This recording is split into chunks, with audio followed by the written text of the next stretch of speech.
Alright, if you have a recap for us, Scar. Yes. Last time on Shadowrunner Button Run. The lodge guard's disabled, Bitsy accesses the network and locates the server room, as well as disabling its lock and taking control of the security sensors. We have an unproductive discussion about how to proceed. Eventually, we access the server room and Bitsy gets to work while we stand guard, hoping not to aggro the guards. There's a freezing wind all of a sudden, and an icy, translucent spider appears out of the floor. Clay whacks it with a stick, and Morty thumps it one with fiery hands.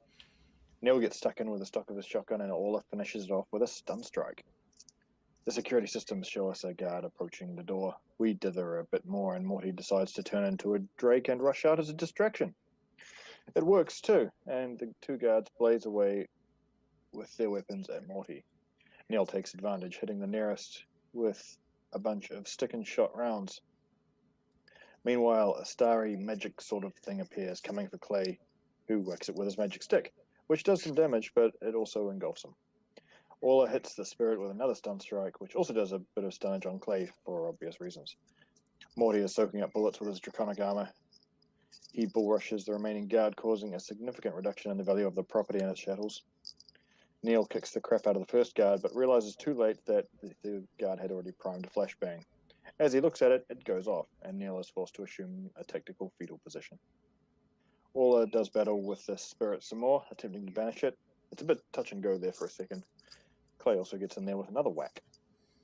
Morty finishes off his mark by smashing him through a window at great velocity.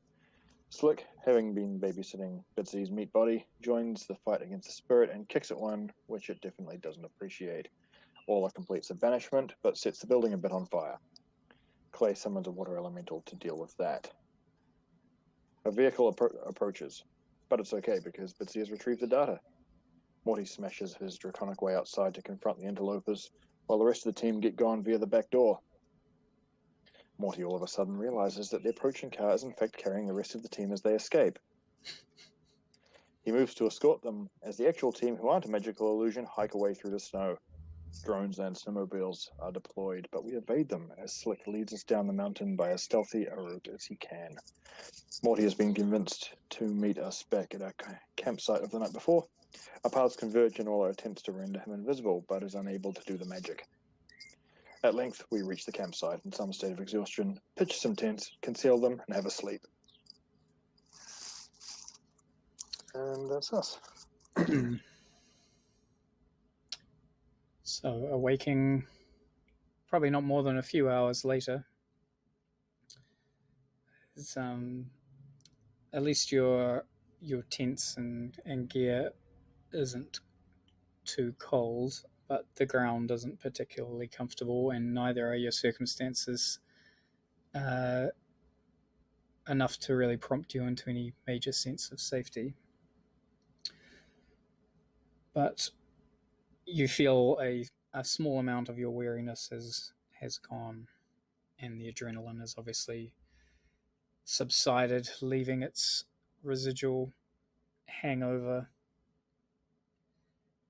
You also are somewhat blessed by the various aches and pains that were erased somewhat by the action of last night, have returned to demand your attention. However, other than that, you seem to be not in imminent danger. Brilliant. Right, what was the plan? Leave, yeah? Yeah. All right, well, shall we do that? Yep. All right, so I guess we'll collapse all the tents and things, try and stuff them back in their bags. Oh, am I still drained? Let's see. 2. Yeah, it'll take a bit of a rest to recover from that. Sweet. Yeah, okay, let's pack up and go.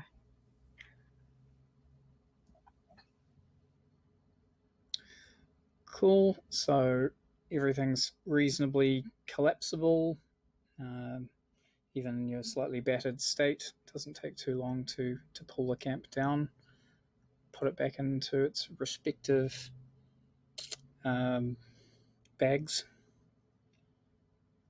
and suit up, head back down the mountain towards where you parked your vehicle. Or did you park it down the bottom? I think you did. Yeah, I think so. Okay. I really don't remember what happened at the beginning of when we got to the base of the mountain. I think you drove up to the sort of public part of it and just left your car there. Oh, didn't you have a family that skis together, stays together as some shit bumper sticker? That or something equally terrible. Yeah, okay, cool. Yeah, I remember that bit. So you have a AR notification saying that you've been fined for parking longer than the allotted period. I'm writing a letter to my congressman. How much is the fine? Well, it's tagged to the vehicle, so I don't think you're going to care that much, right? True. I'm sure it's very convenient to pay easily in 2073. Oh, all too easily.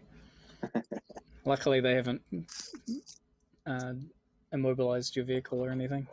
Yeah. Well, I might just... Hey, Bitsy, are you able to get that fine paid? You know, I can give you the new yen just so we're not flagged, so we don't get stopped on the way out or some shit. Sure. So it's like 80 new yen. Oh well. Are we selling this car before we leave? Probably not before. I don't want to hang around any more than I have to. Okay.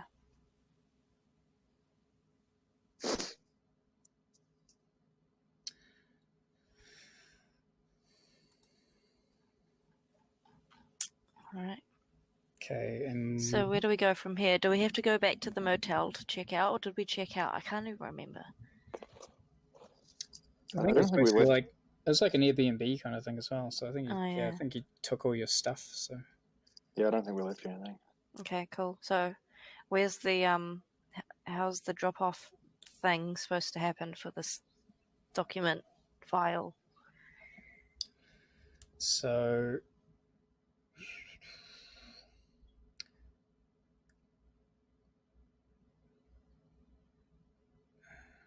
Morty says we need to go back to the Trionic building where we met Mr. Raddick the first time.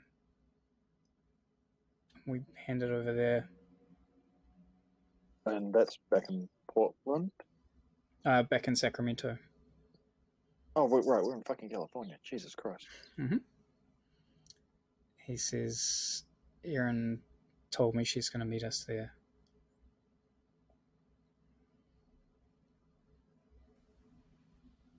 All right. Shall we do that? Yep, sure. Let's do that. Get some breakfast and head down. Let's get off the mountain soonest. Yeah. And then grab food. Grab some highway, go to some truck stop or some shit and get some Cinnabon or whatever. Yes, sugary goodness. Okay. Bitsy blearily says, I'm picking up some stories about how there's a few roadblocks around the place. They're checking for people leaving.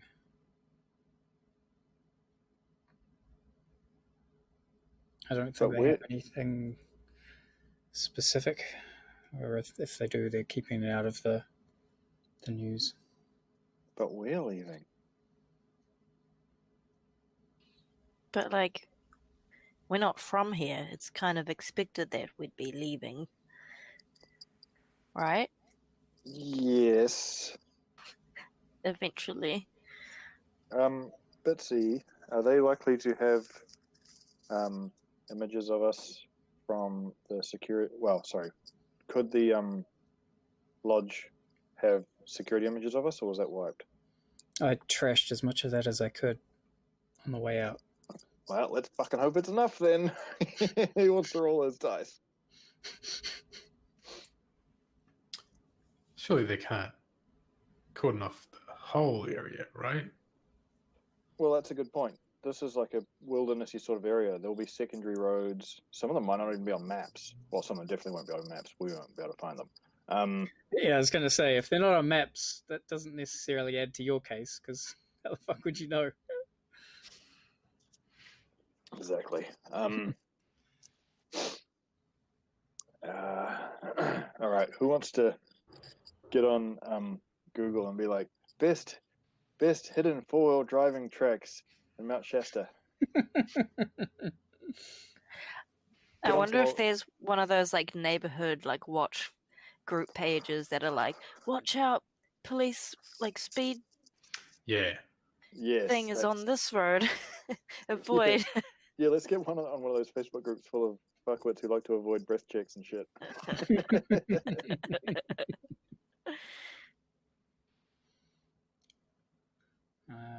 All right.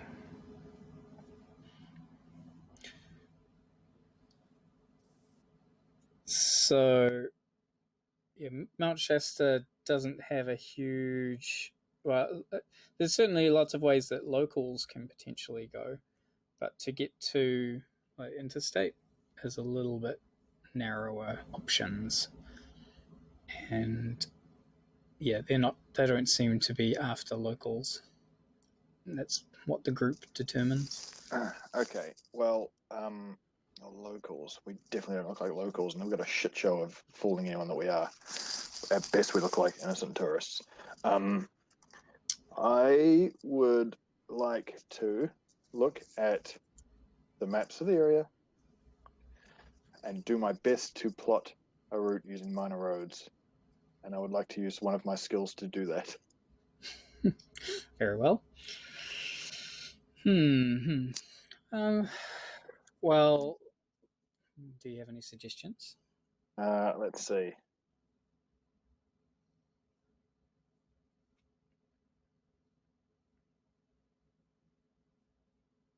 No.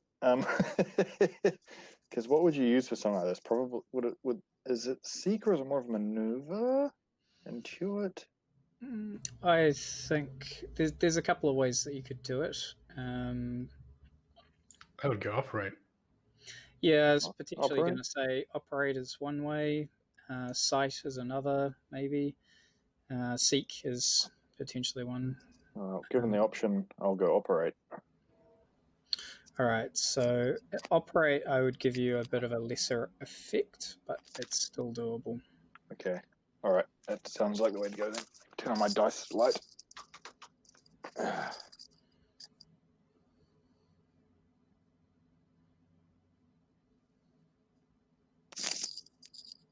Oh, look, I got a 6. How many dice were you rolling there? I've got a pretty good operate. Okay, sweet. Let's do this. Oh, yes. Okay, so success means in this case that, yeah, there is, from what you're able to determine, basically doing a bunch of searching, crunching data down based on your knowledge of, I guess, the vehicle's capabilities. There are a couple of different trails that they end officially before they would get you close to a way down to the interstate, meaning that you'd have to go off-road for the remainder. Oh, we got the 4-wheel drive, boys. Don't worry, I've done lots of this. I feel like doing that, would that be drawing attention to us? Well, if anyone were, well, possibly, but then again, tourists are pretty good at getting their rental cars stuck on places they shouldn't have them, so it's probably pretty normal to the locals. It maintains plausible deniability, I'd say. Yeah, I would just be like, I'm a stupid tourist, and they'll be like, typical. So the route that you're most likely to take threads between a few foothills, essentially. Reasonably sparse, though between the hills itself there is a bit of forest, but doesn't seem to be heavy woods, so chances are you can take the vehicle through.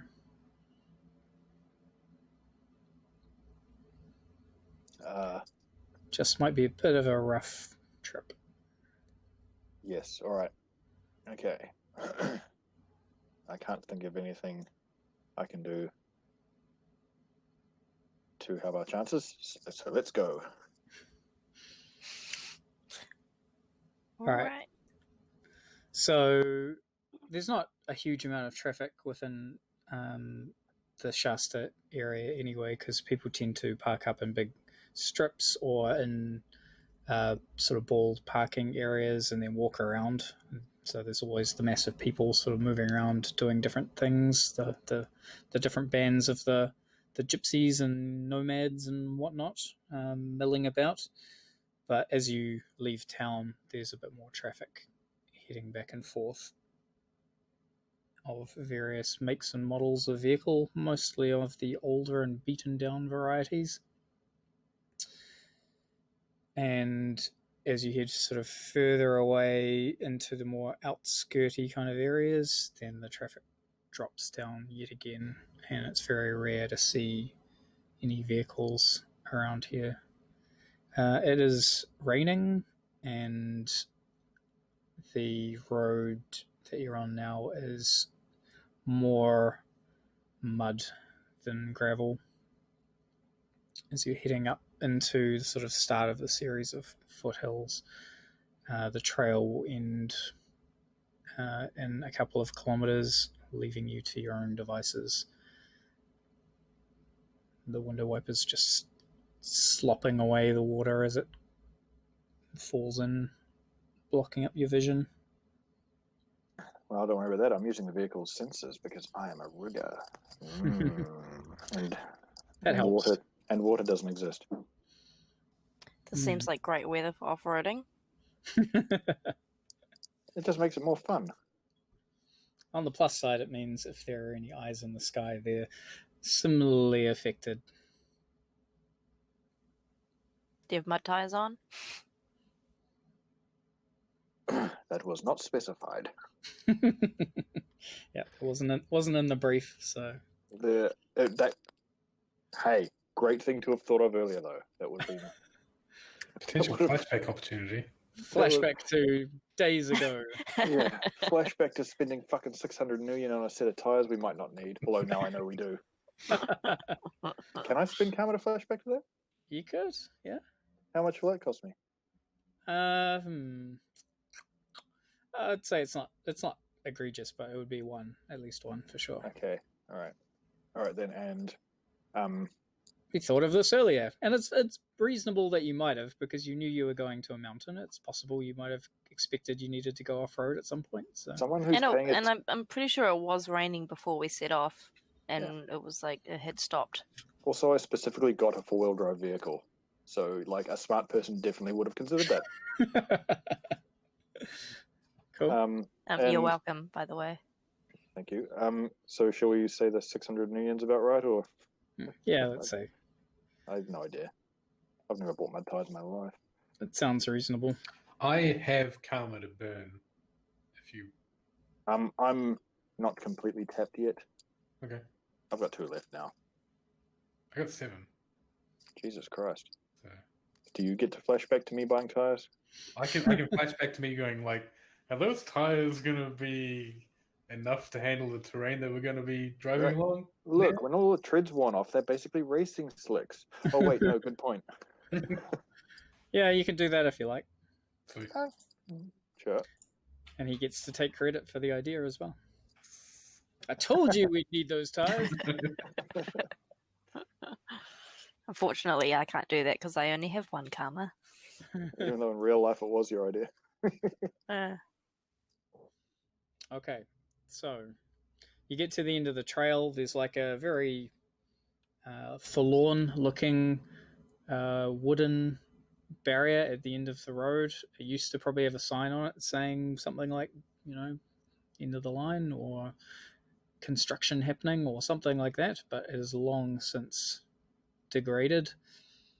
And there's just a small drop-off and then descent into the valley between these foothills.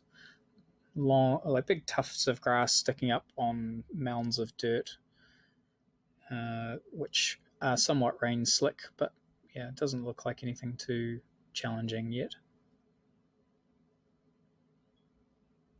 Oh, well, I shall continue on cautiously. All right, so adjusting speed, essentially. Yes. I'm also, where there's a reasonably flat patch of ground, I'm going to get out and I'm going to drop 10 psi out of each tire to bring it down to around 24-ish. That will give me additional grip in the mud and allow them to deform over rocks and things. It will affect its high-speed handling, however. Okay, it's worth bearing in mind. I'm clutching at straws is what I'm doing right now. Doing everything possible. Surely in the future, like, the tires can inflate and deflate without leaving without having to do it manually, is what I'm saying. Quite possibly. The technology already exists to deflate them remotely. Yeah. Inflating is a bit more difficult because where the fuck does the air come from? Do you mount an actual compressor to the wheel? But Yeah, deflating well, them, you can get that. It's a race car thing that most race car authorities don't allow because attaching that shit to your wheel tends to be dangerous because it gets broken and flies off. I'd say it's reasonable, particularly in a vehicle of this kind that you spent a reasonable amount of money on, that it would have a system where you could do that. probably even detects the terrain and is like, ooh.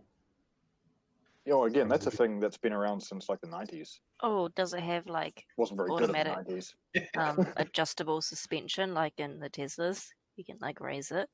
Yeah, well, again, like Range Rovers had that since 96. I mean, that model is all broken now because those systems did not last, but... Yeah, it's even slightly better in that because you're a rigger, you can manually adjust that better than the system could. Funnily enough, in my NaNoWriMo story, I literally described pretty much the exact thing like 2 days ago. So, because you can feel what the car feels, and the system in the car would be a sort of stock factory level, which would be good enough for the average consumer, but you would be able to tweak it beyond its factory limitations. So, bearing that in mind, we'll just do a fairly easy, controlled. In this case, we'll say it's probably more looking like something like operate rather than maneuver at this point in time. That would give you the better chance.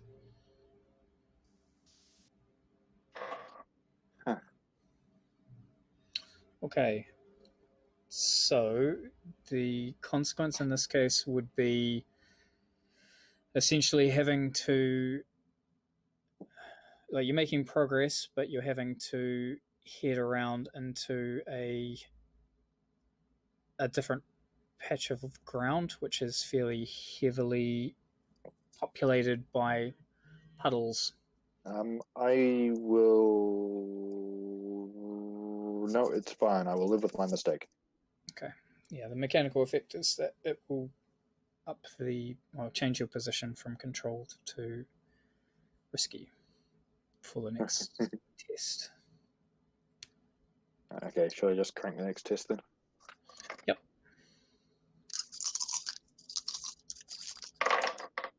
That's better. Helps out a bit. So, spraying some water behind you, essentially, you are able to pop over the puddles, or a lot of the ones that you end up going through are somewhat deceptive, and that they're not too deep. And the deep ones don't hold you up for long. You just pass through the edges of them. and start heading up the slope of one of the other hills. Rocky scree trailing behind you. Yeah, give it heaps. Give it a sensible amount. All right, I'll give you just one more test to get back to where you can, Bitsy can tell you that there is the traffic signs up ahead. All right, so basically pulling up out of a ditch. This whole sort of experience has probably taken you about 40 minutes to an hour. But yeah, you sort of pull up the side of an uneven hillside up to one of the sort of off roads of the interstate. It'd still be a bit of travel from here, but you appear to have successfully navigated around any checkpoints. You're kind of outside of the standard Mount Shasta jurisdiction. Nice work, Neel. Great maneuvering. Let's give it some jandling. Fuck yeah.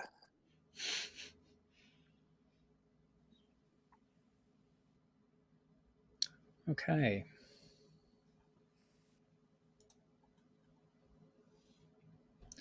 So, back on the road. And yeah, you're going to pull over for some breakfast? Yeah, like a trucker stop. And buy like one of those really ridiculous t-shirts that they sell there that are like, "Don't come near my daughter, I have guns," and stuff. Yeah, this is the real America that all is yet to see, you know. Yeah. Oh, also, I a want lot to of see them that have on like an actual t-shirt. Don't come near my daughters. I have guns and stuff. Yeah, you just need to go to like a truck stop in the Midwest, eh? Like, maybe not that specifically, but stuff so close to it that I want that specifically. But stuff that if we'd read that out to you now, you would say the same thing. Because it's that stupid. It's got all like, a Grim Reaper with fucking guns and a tattered American flag and shit on it. Mm-hmm. Yeah, and load up on some food. Is the Cal Free flag the same as the California state flag of today, do you think? Because If they have it the state flag's pretty cool. It's got a bear on it. Yeah. Yeah, I really like their state flag. I was meaning to buy a t-shirt with it on it, but I didn't. And now if you do it, it won't count because you've got to be there. Exactly. It's like band shirts.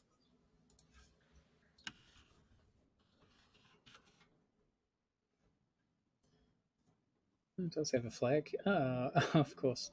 It may not 100% look like this anymore, but let's see.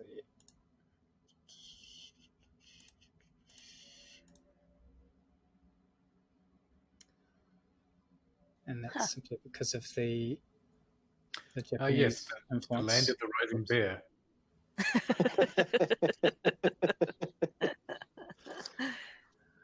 It's because the Japanese kind of took over mostly like San Francisco, that sort of thing, when California declared independence. Because they had a lot of assets there, so they landed Imperial Marines to keep it free.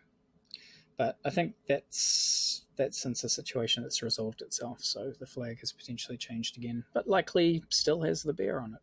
Not to get too deep in the weeds, but in the Shadowrunner lore, like, at what point did Japan start like remilitarizing?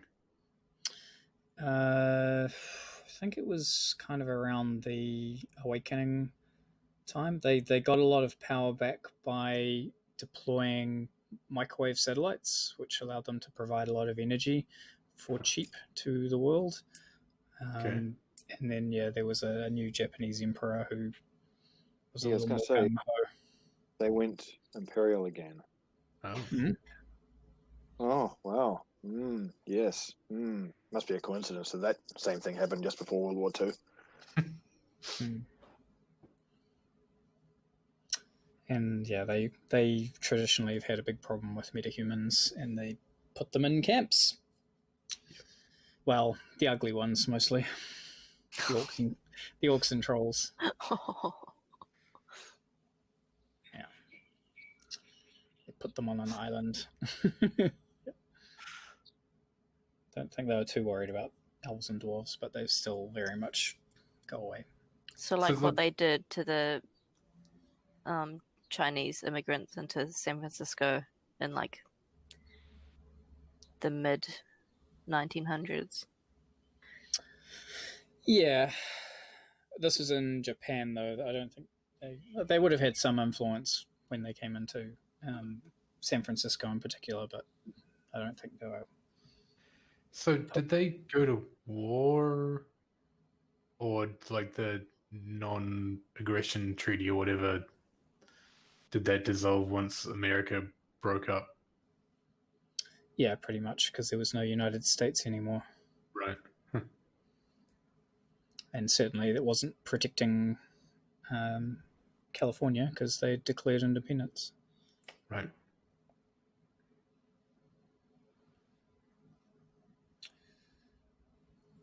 Okay. So, yeah, stopping over, getting some food.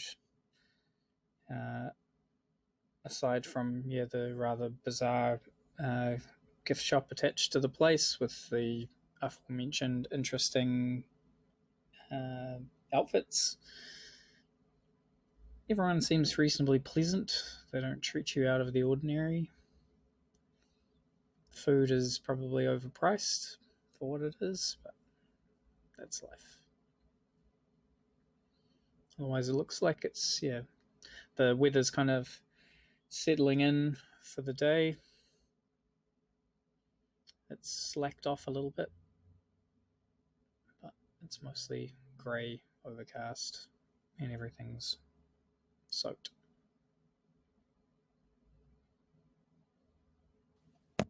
Be good for Morty to show up right about now so that he can lead the whole taking the meeting with Aaron thing.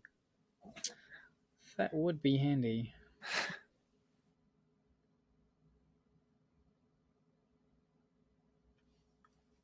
How long is this going to take? And then how do we get back home afterwards? Sometimes speaking to the devil doesn't work, eh? Well, yeah, it's worth considering what your plans are. In theory, the drop-off shouldn't take too long. But then you want to get back to Tangeray. Was it part of the deal that they'd sort out us getting back to Tangeray, or was it just was it just getting us out of Europe? Getting out of Europe was what they gave you in order to take a meeting for the job, and then you took the job. But I don't think there was any particular arrangement about getting you back home. Okay. That would have been a smart thing to negotiate. It's unlikely at the end of this that Erin would be able to help with that, because she helped with the getting you out of Europe bit, but in theory this whole job was about getting her out of the high-profile government position that she's in, which means she won't have any influence anymore. So how would we get home?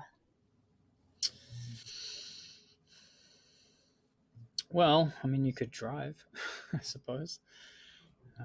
There is a border between California and Tangeray. You technically have valid travel documents. Yeah. Road trip. I'm down, for sure, but I'll just whack that pressure back in the tires first. Wait, so are we in California perfectly legally then, right now? No, that's the only problem. You've got legal documents to be in Tangeray, but not really to be in California. So what happens if you rock up at the border? The TT authorities probably don't give a fuck. They're like, yeah, fuck those Californians. Yeah, they don't really like each other that much, but it would... Sweet. Yeah, they're unlikely to buy you entry, but, I don't know, like, if I put myself in the shoes of a border guard where, you're in a country that you're not supposed to be in, it would cause them to investigate. Just thinking about American border control right now, because I'm sure they're always shuffling like illegals back over the fucking border to Mexico, and they're just like, "Good riddance, son, America." Yeah, to me, it's an anomaly that they would be forced to then investigate. Yeah, like it would make sense they just let you do it, but bureaucracy.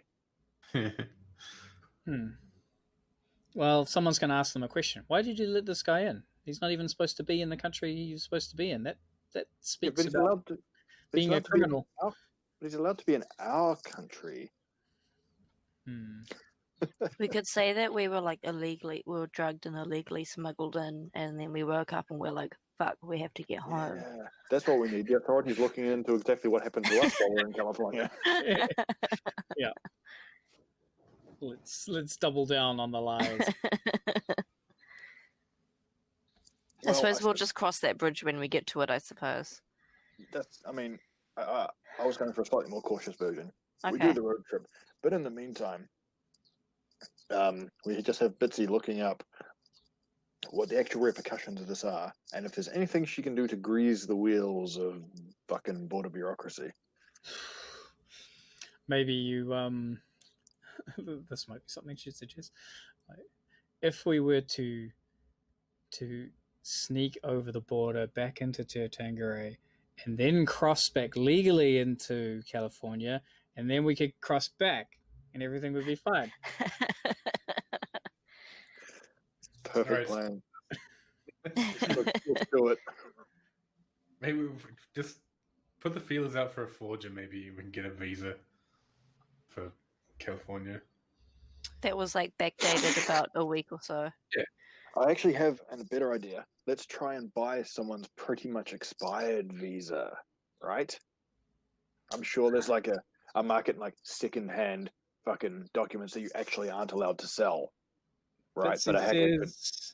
Well, I think I know a guy who might be able to help. Yes. I feel like that'd be quite expensive. Yes, no, useful ones would be quite expensive, but ones with 1 day left on them, fucking worthless. True.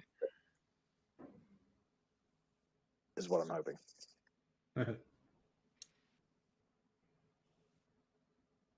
Okay, so she says, I'll call him now. Put him on. Sweet.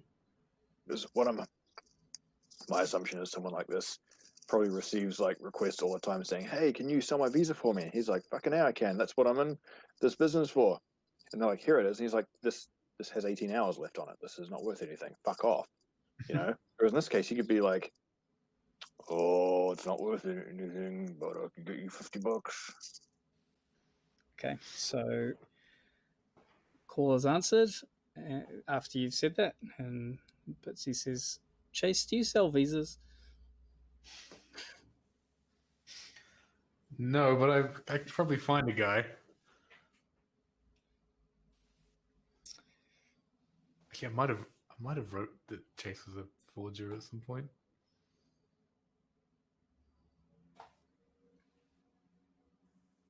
He would certainly know someone though. Well, certainly Jamaica, who is also currently with him, would know somebody. Yeah, I'll ask my friends.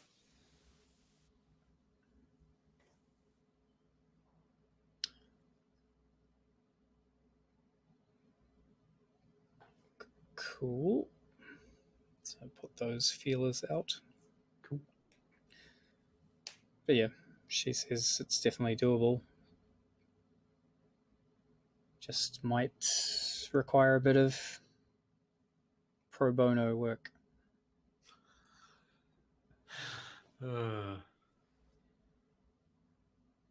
Every hook has a hook. Yeah, it's just one long chain of quests that you have to do. What we ought to do is go home so we could get paid for this one job we started 6 months ago. I've been carrying this fucking book all the way up that mountain and back. Yeah, if I was a really evil GM, though, I'd be constantly having things attack the book or trying to take it. But, I haven't done that yet. That's true. Yeah. Did you protect the book from the damp snowness? It is very protected. So It's wrapped. we're waiting for Morty to show up. Should we take an early break then, maybe? Yeah, I was thinking that's probably a good idea.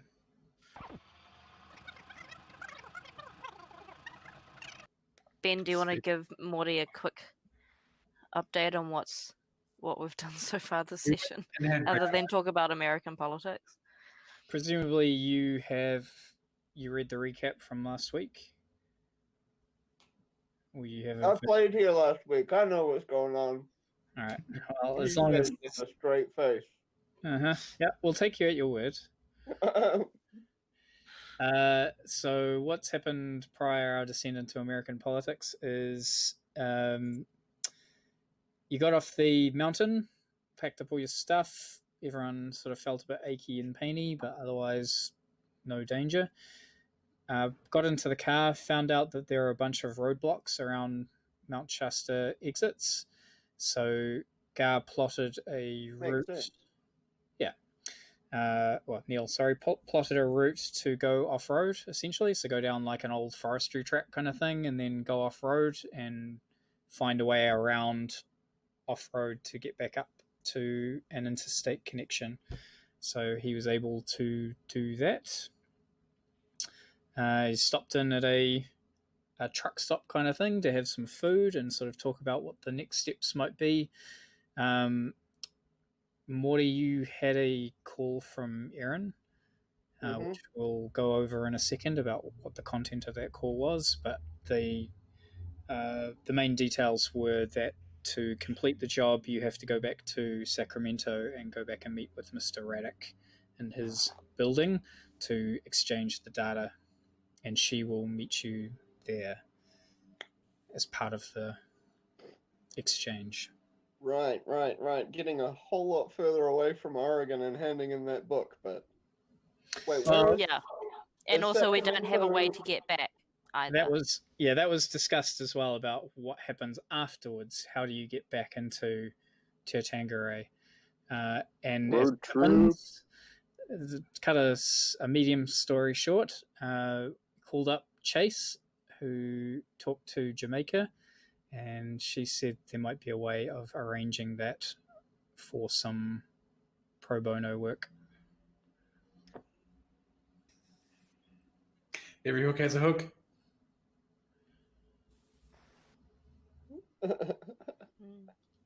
Yep. Yeah, this book's never going to get delivered. I'm just going to have to carry it forever and ever.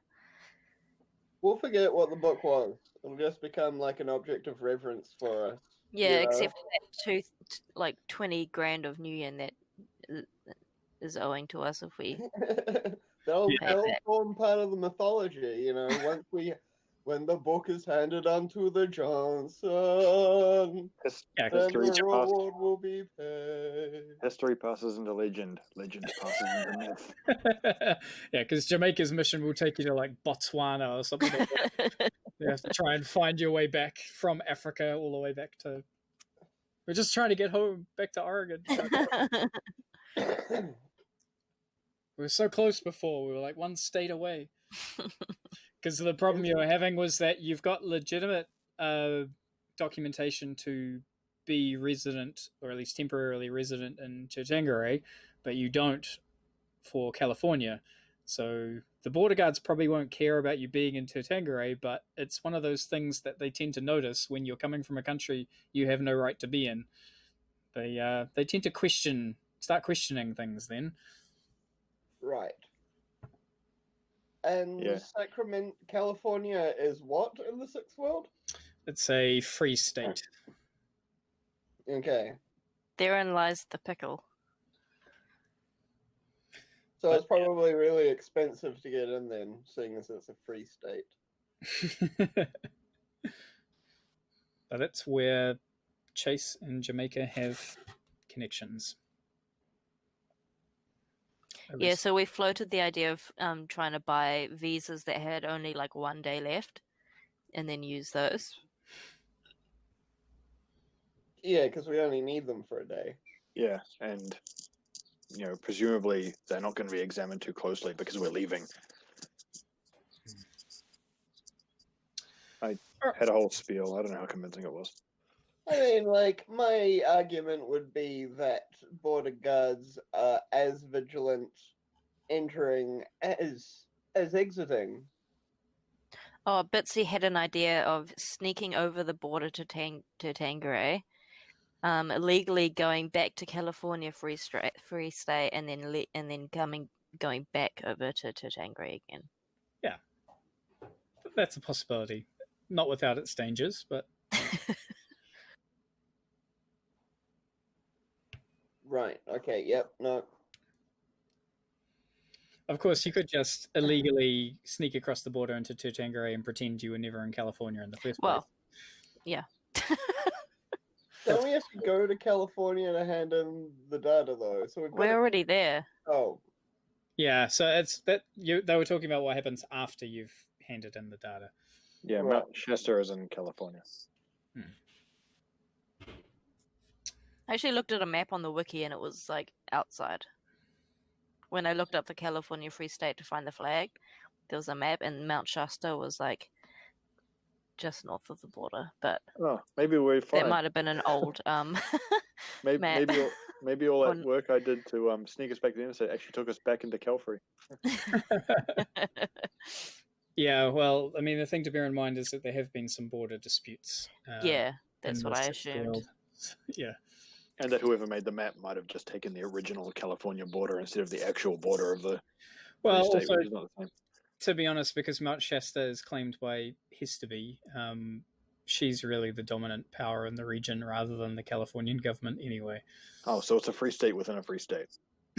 Essentially. Say a semi-autonomous area. Anyway, let's get on to delivering the payload. Yes. Morty. Okay, so yeah, you're on the road back to Sacramento. So a meeting has been set up with Mr. Raddick in the same building, Trionic building, downtown Sacramento, overlooking the river and the Tower Bridge. You've been instructed this time to enter through the basement access, and he will meet you at the bottom near the elevator.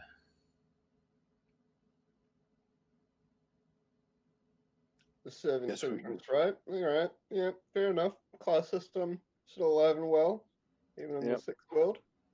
Even, I mean, especially. Just wasn't expecting something quite so Victorian.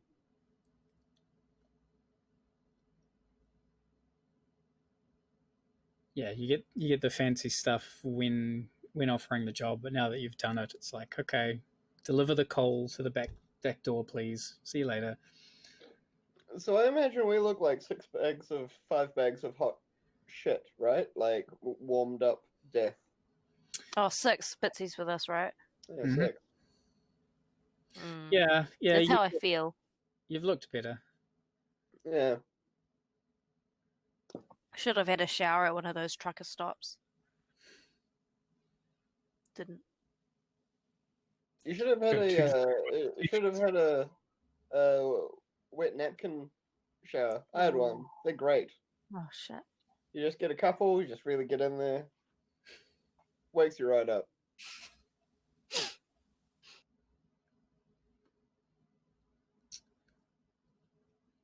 Okay. That looks I was like, that looked pretty weird before. Yeah, I didn't have one favorited, so you're really rolling the dice when you when you choose really one. Good. You don't have your seatbelt on. Yeah, I'm in America. Why the fuck would I wear a seatbelt? Yeah, you don't care about your life or anything else. I'm up on that. Yeah, well, if you're in America, you're on the passenger side. Oh fuck. No. This is. Oh, sorry. In my mirrored webcam view, I'm in what would be the American driver's seat. Right. Here we go. Well, I mean, I'm a rigger. I don't have to be on the left-hand side. I could be in any seat. I could be sitting on the fucking roof. Maybe I like being on that side. Yeah. So it is approaching sunset when you arrive back in Sacramento. Heading straight to the Trionic building, are you?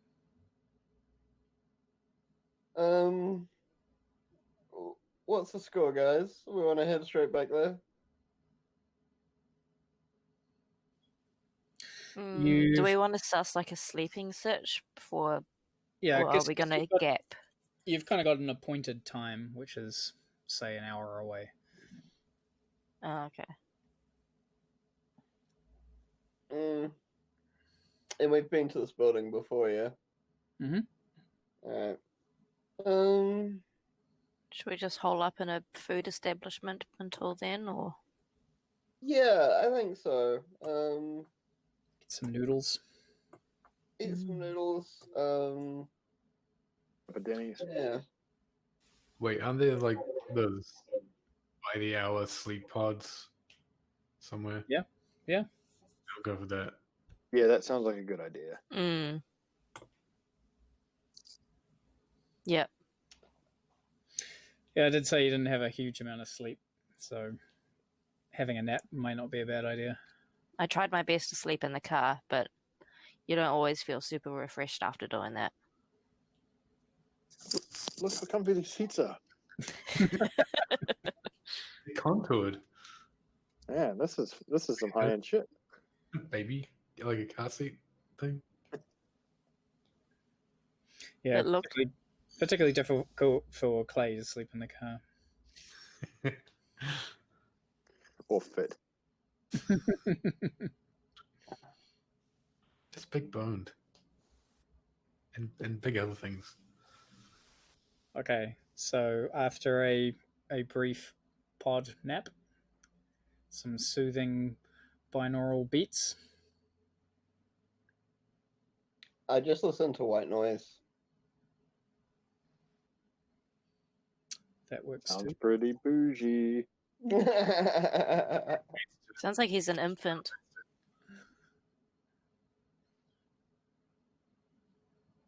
All right, guys, are we ready to do this thing? Yo. Yeah. All right, let's go, Neil. Okay, so not the tallest building in Sacramento, but it does have a commanding presence overlooking the river, as I said, about 15 stories tall. You head down the ramp and a security gate rumbles up to allow you entrance and head into the basement level. You can see there's directions which talk about 2 further levels heading below you. What's this building called? Trionic. You also see in this level, which has been marked for deliveries and storage, there are a number of trucks parked, some of which have been partially unpacked, and there are just a variety of what look like building supplies sitting on the dock.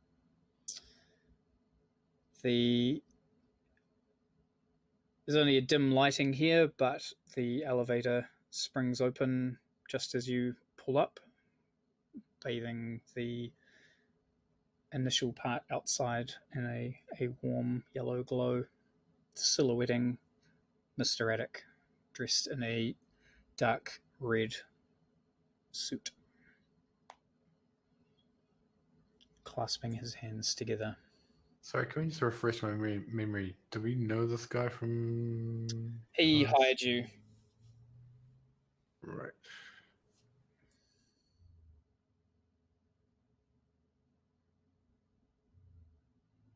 Hi. Hi. Oh, you mean him? Oh. Yeah. Obviously, I mean him. Sorry. Been a long day. Hi, Mr. Reddick. Whoa. What happened to Neel? Something got very weird. Okay, so he says, you look like you've had quite a trip.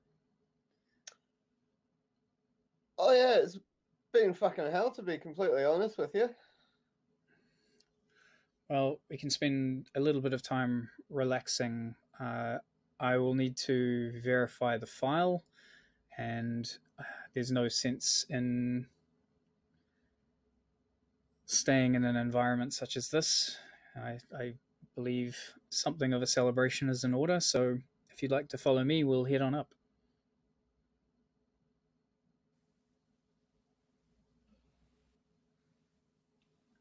Lead the way, Morty.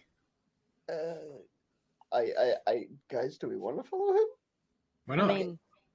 We am I kind just of being have to, paranoid? right? Okay, yep, no, we have to. All right. I mean, if Relaxation.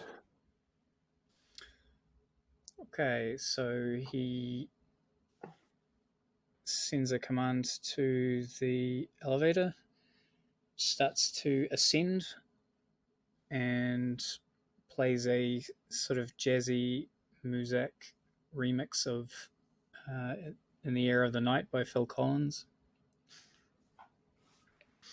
It also seems to ascend quite slowly. He says, I'm sorry about this, but there is a lot going on in the building right now. This elevator is scheduled for some repairs, which includes the sound system. It's been playing the same song for the last few days. You can't imagine how annoying that is for me, and hopefully it's only slightly annoying for you by the time we arrive. I'm like, shit's about to get fucky. I'm just jamming. To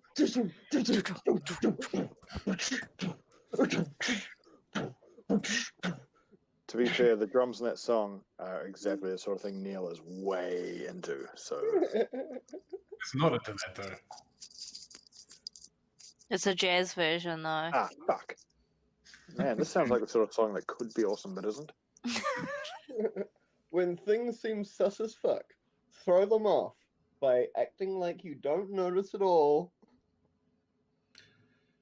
So he says, as you remember, we have a pretty good view of the Tower Bridge up here, stretching out over the Rio Sacramento, but a lot of people don't actually know that the river actually flows a little bit under the building, which is a little by design. There was an underground inlet, and back in the 19th century, we actually operated some stamp mills here. This place has been around that long when people went crazy digging up gold. I don't really know. I'm a little nostalgic at the moment because apparently the owner is renovating the place. There's a new buyer sniffing around, and I think we're going to get evicted soon. So we're trying to make the most of it while we're here. So top 2 floors, we had our meeting on last time. We can't go up there because it's a bit of a wasteland at the moment, and there's a little bit of damage to the 13th, but we should be all right in there. Kind of sounds a little bit like you guys got a little bit attacked as well, maybe? Like, Yeah, you guys have been busy in the last, week? Well, apparently it's been in the works for some time. They kind of sprung it on us. It's Bloody developers, fuck them. Yeah, it's one of those things. Hate surprises. They kept telling us it was going to happen, and then we thought it wasn't going to happen, and then all of a sudden everything had to happen at once. So that's why there's all this crap everywhere. Okay, cool. No doubt. So doors open up, and yeah, what you see is a modern-looking open-plan office, which has a series of kind of hexagonal-shaped glass areas, which each hold 2 offices, so they're bisected, scattered around the floor, but you can also walk kind of all around them and all around the floor.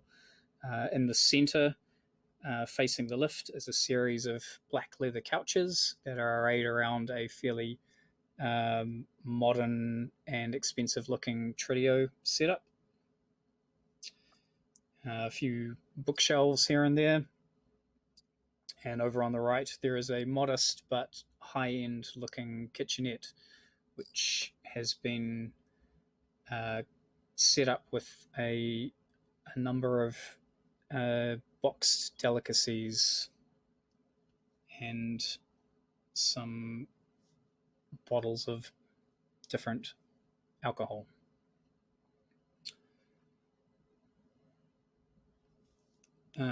Scattered around the place, so there are wall panels that have been taken out, as well as ceiling and floor. You can also hear work being done on the floors above you, just some muffled sounds of various labor taking place. And there are stacks of interior wall panels which are marked as being the awakened algae panels for magic. I'm just going to say in group chat, and be like, is anyone else a little bit wigged the fuck out by this? I'm wigged as all hell, brother. 10-4. Yeah, I was wondering why he was telling us that story. Yeah, pretty leery. It's a good story, Pretty but classic tactic to get people to engage with conversation and distract them, from the moment. But you know. Yeah, let's all keep a big eye out for any of the things of any kind and just be on our fucking toes. Bitsy, can you just passively see if you can find any hints of any fuckery afoot? On a sweep. Nope. Yeah, do a passive sweep. I don't know what that means.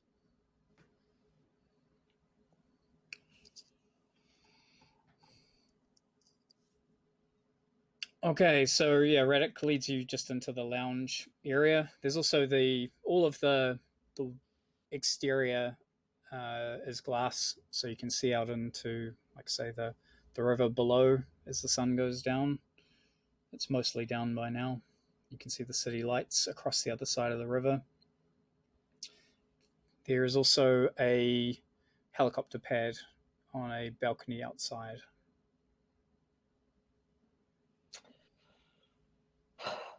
It's like 1 a.m., right? No, it's like 7:30, 8 o'clock. Oh, okay.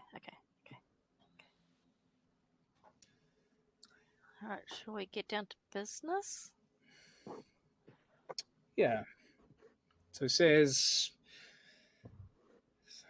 thanks for your efforts. I assume you've been successful in recovering the Callisti file. If you send it through to me, I can get it verified. It's a little bit of a lengthy process, unfortunately. We don't doubt the provenance, merely the integrity of the file itself will need to be checked by my employer. Yeah. Can I have that ready on an optical chip? I'm not going to trust this to wireless. Oh, I'll just place it on the table, desk, whatever the fuck we've got. Okay. Floor. I want to stand next to Clay, and I want to say in group chat, I want to be like, guys, all right, here's the deal. Any fucky shit goes down, Clay, I want you to hit me as hard as you can, but not hard enough to knock me out. Metagaming, I have 0 karma. Mm-hmm.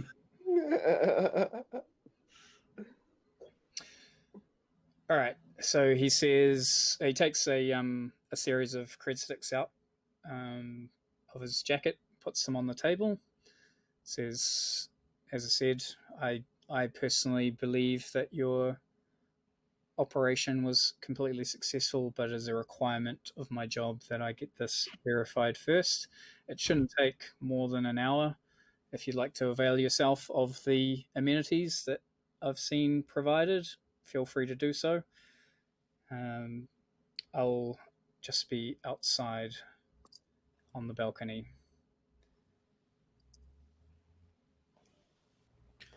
Cool. I've been told that your particular guest, Mr. Ingalls, is en route and will be with us momentarily. Excellent. Thank Right, you very well, much. I'm going to go out to the balcony as well and light up a menthol Ultra J. Why the fuck would I hit you, Morty?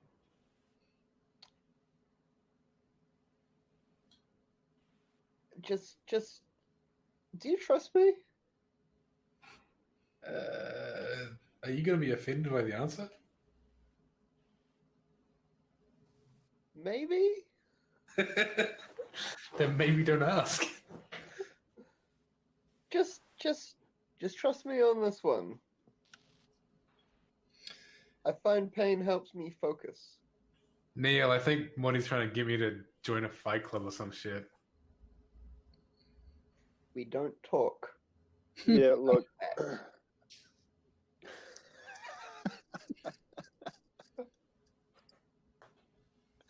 Yeah, sorry, the first two rules. Oh boy.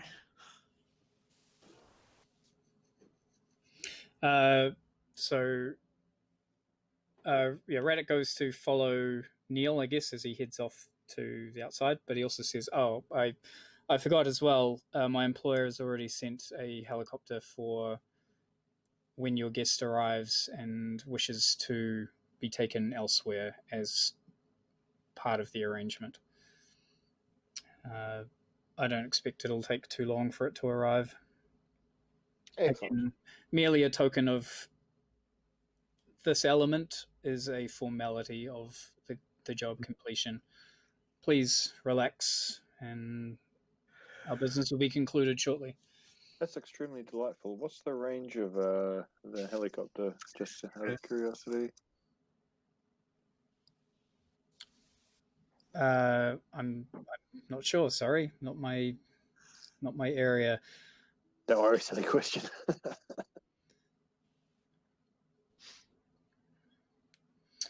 So he heads out, lights up a smoke as well. You see him sub-vocalizing. It's a little bit of wind outside, but the rain has died down considerably. It's just a little grey. Looks like there's a bit of an air pollution issue over here. So he ignores you. Oh, were there refreshments available? Like, was there beer? Yeah, they're in the kitchenette. Yeah, there is beer. All right. Well, I'm gonna either flash back to grabbing one on my way out, or I'm gonna go in and grab one. Okay. And I'm just getting in character. Yep, it's all real stuff as well. Real food, real alcohol. Oh no shit! I kind of gotten used to like fucking synthol with beer flavoring, but this is actually legit good. Unflavored soy paste was good enough for me. Should be good enough for you too. I'm Lenny here. Shit. Well, when Shit it comes to booze, that puts you in the Jonesy school of drinking, which I don't know if it's the place you want to be. Yeah, I was going to say, Neel, watch out. It's actually real alcohol. Synthol is real alcohol. It's just manufactured. It's not like from a fucking bunch of organic shit just sitting there bubbling in a thing while some orc in his undies looks at it while it's sitting in his bathtub and waits for it to be just poisonous enough and then sells it to his neighbors. Just saying, Well, it might hit different. This is how it works in the Barrens. Ethanol is ethanol. Fucking Ultra J keeps going out. That was more insight on the brewing of the Badlands to not have come from personal experience. Look, man, when you grow up in the Barrens, you learn all sorts of things, including, Right on.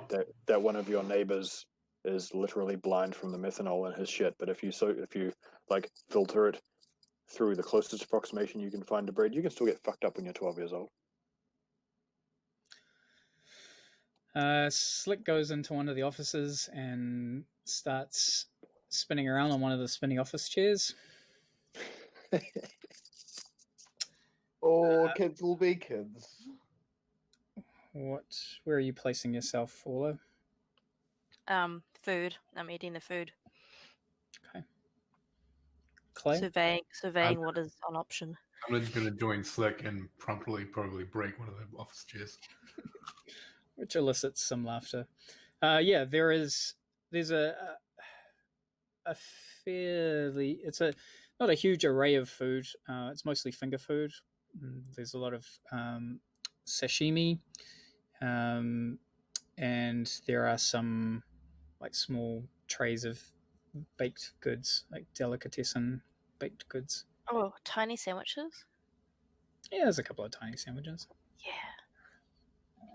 Mostly it's fancy high end corporate party finger food.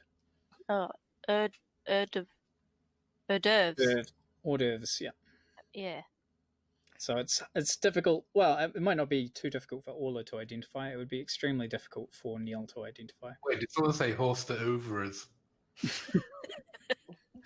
Oh, that's what you meant.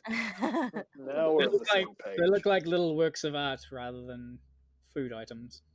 I'm going to put the ice spy up and get some sick city skyline photos.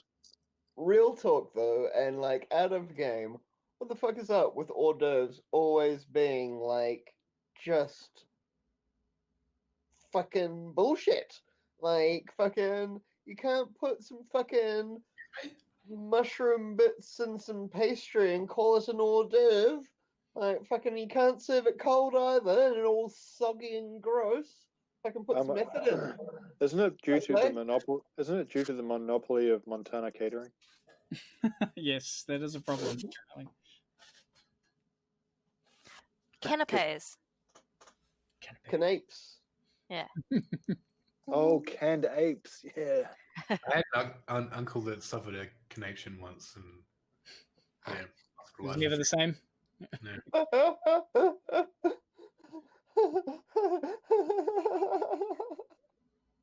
Conniption. It's the best word in the world. It is. Yeah. Okay, so the elevator dings open and Erin appears. She looks a bit tired. She's kind of made down, and otherwise is wearing fairly casual clothes, t-shirt, jeans, light jacket.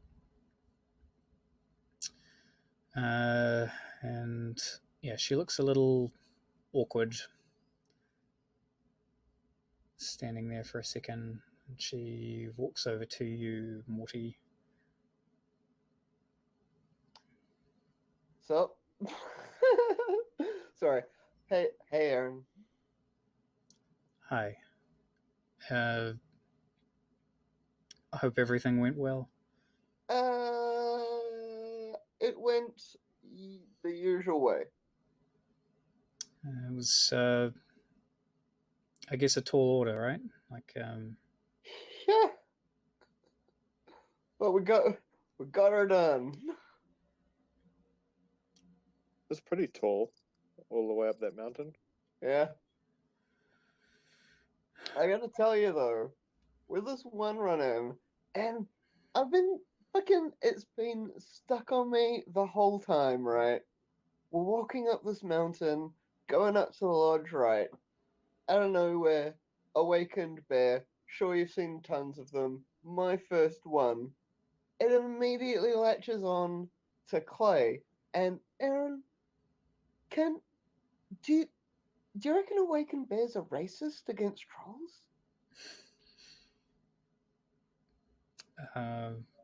it's likely more reasonable. It simply saw him as the biggest threat. Oh, no, that makes perfect sense, actually. Yeah, but also that's what Knight Errant said. This is why you're a good friend, Aaron. She kind of relaxes a little and says, "Look, I can't rule it out. I mean, some of them are a little more. I wouldn't say. I wouldn't say they're smarter than usual, because I feel like that might paint me into a corner. But they. You might say that they're, maybe they share some traits with some maybe other. they're smarter than the average. I don't understand the reference.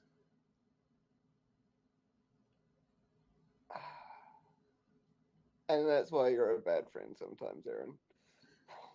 You don't get my jokes. I try. Anyway, good to see you. I give her a comrade like slap on the shoulder. If she really cared, she would watch 120-year-old cartoons. Fucking would. I've got to say, I'm still struggling with this situation. It almost doesn't really seem real.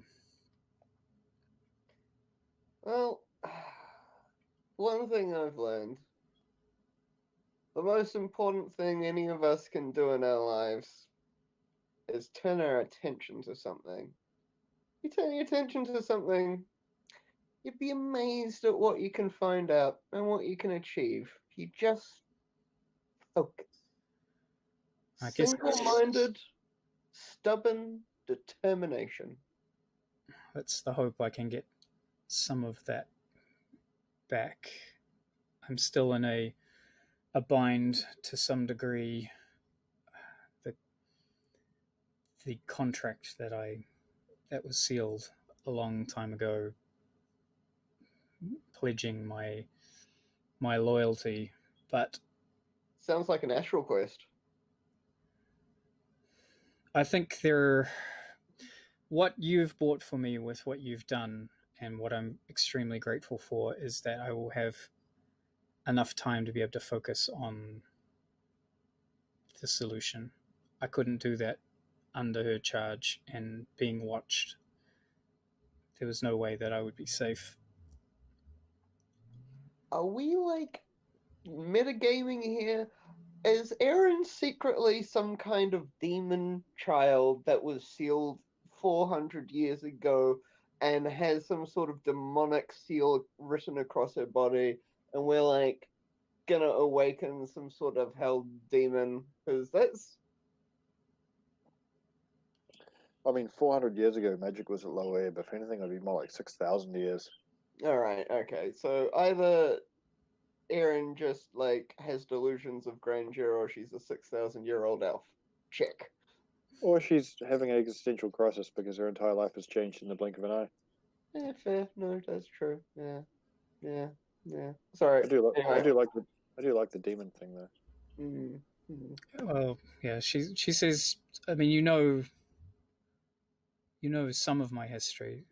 It's simply a case of my upbringing. I thought I was doing the right thing. I was very young, and I thought swearing my service to my patron was the path that my life should take.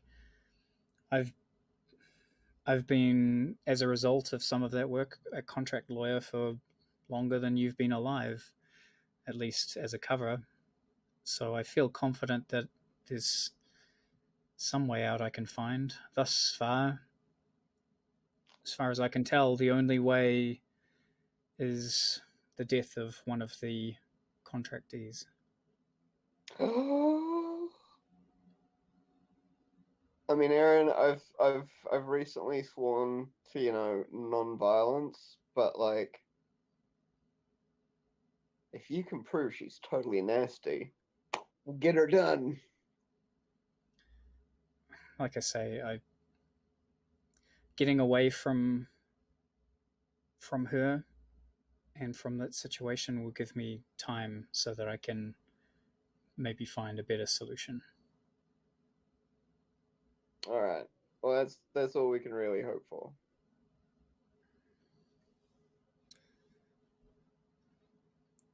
So you see her eyes mist up briefly before she controls it and says, I'm sorry for placing your team in this position. Again.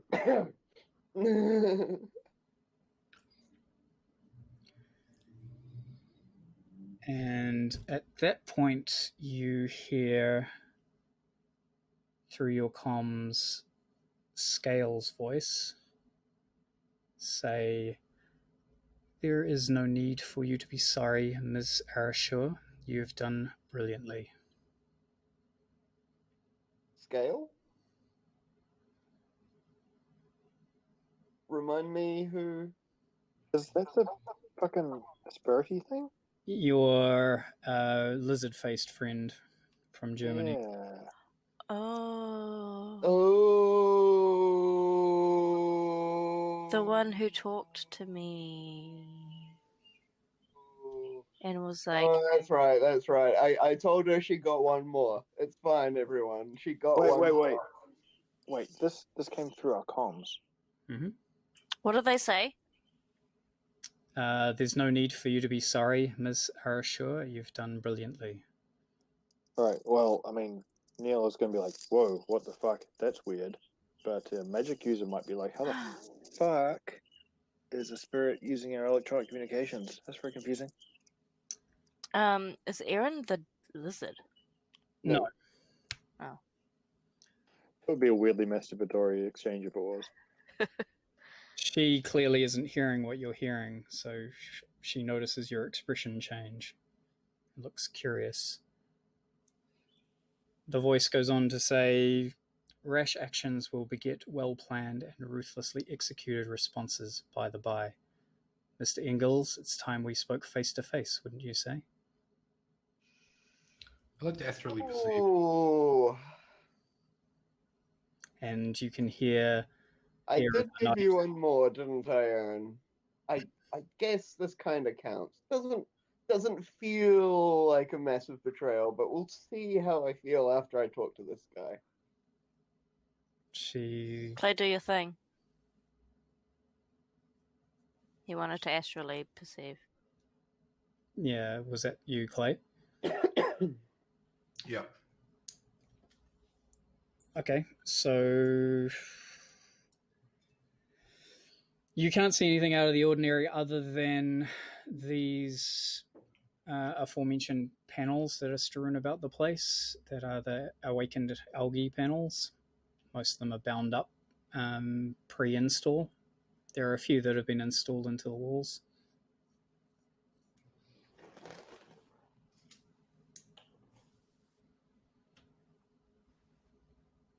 Okay. All right.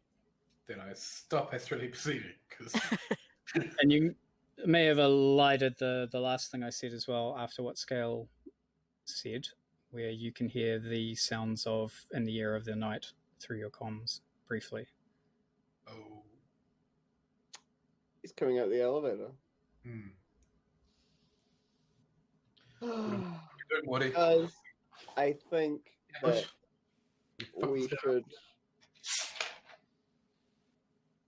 Unfortunately, it appears that we are about to pay host to an emissary of my former employer.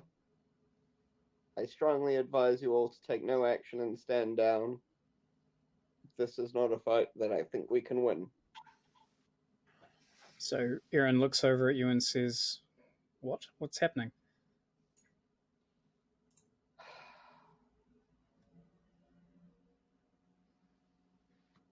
You didn't know? My former employer is here. He's coming up the elevator now.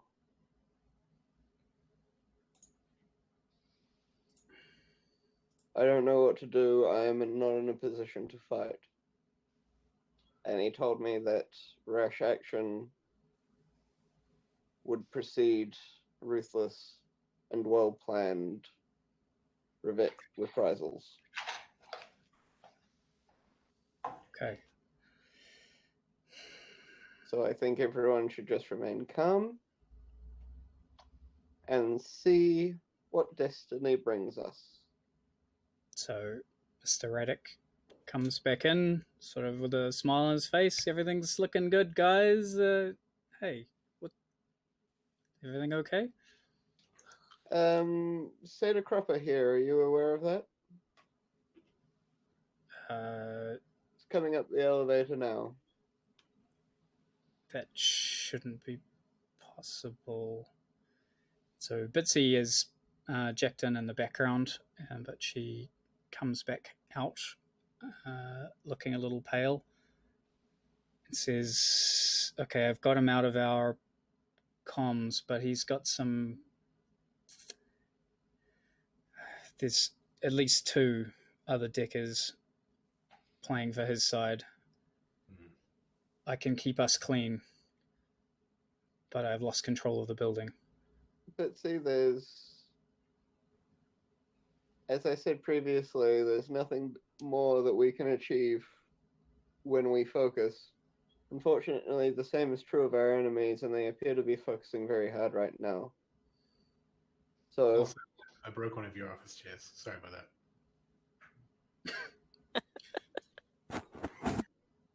I strongly recommend that if everyone like to leave the situation alive, we simply remain calm and see what happens. So Radix says, yeah, remain calm, remain calm. You did what? To the chair? Apparently, your furniture isn't rated for trolls, I guess. Sorry. Racist. It's on them for being racist. Institutional racism. Thanks for having my back, guys. I really appreciate it. It has to be accessible to everyone. We're extremely woke, Clay. I turn to Aaron. You see, this is our thing. In extremely stressful situations, we have mad banter. It's actually kind of fun. Like, once you get used to it. I was actually dead serious, as I'm always serious about social justice issues. You can't joke about racism. Said the It word, is a lady. very serious issue. Actually, you're a non-human, so I shouldn't. Never mind. Yeah. You haven't told them about my past in the television industry, then okay, let's leave that. Yeah. I'm pretty sure Neel is aware of that, though, eh? Mm-hmm. Yeah, but Yeah. we're hoping he's forgotten. Okay, so lift doors open up, and Scale in a dark grey suit stands there wrapped tightly in mana and a physical barrier, but otherwise bearing no weapons openly and no other spells active. Doesn't seem to trust us much. Oh, I guess I wouldn't be able to tell his barriers, right? Chaos. No, It you has can't. He been- looks normal. You can maybe see a shimmer in the air. Hi, Scale. It has been some time since you vaguely threatened me.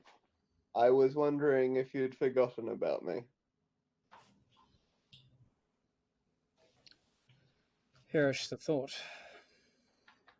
So he steps forward into the lounge area, dusts some non-existent dust off his cuff. There was no dust there. Is that a habit you have? I'd see a therapist about that. Could you recommend one?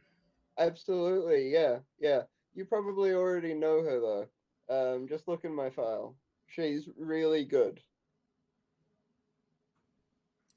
She seems to have done wonders. Mm.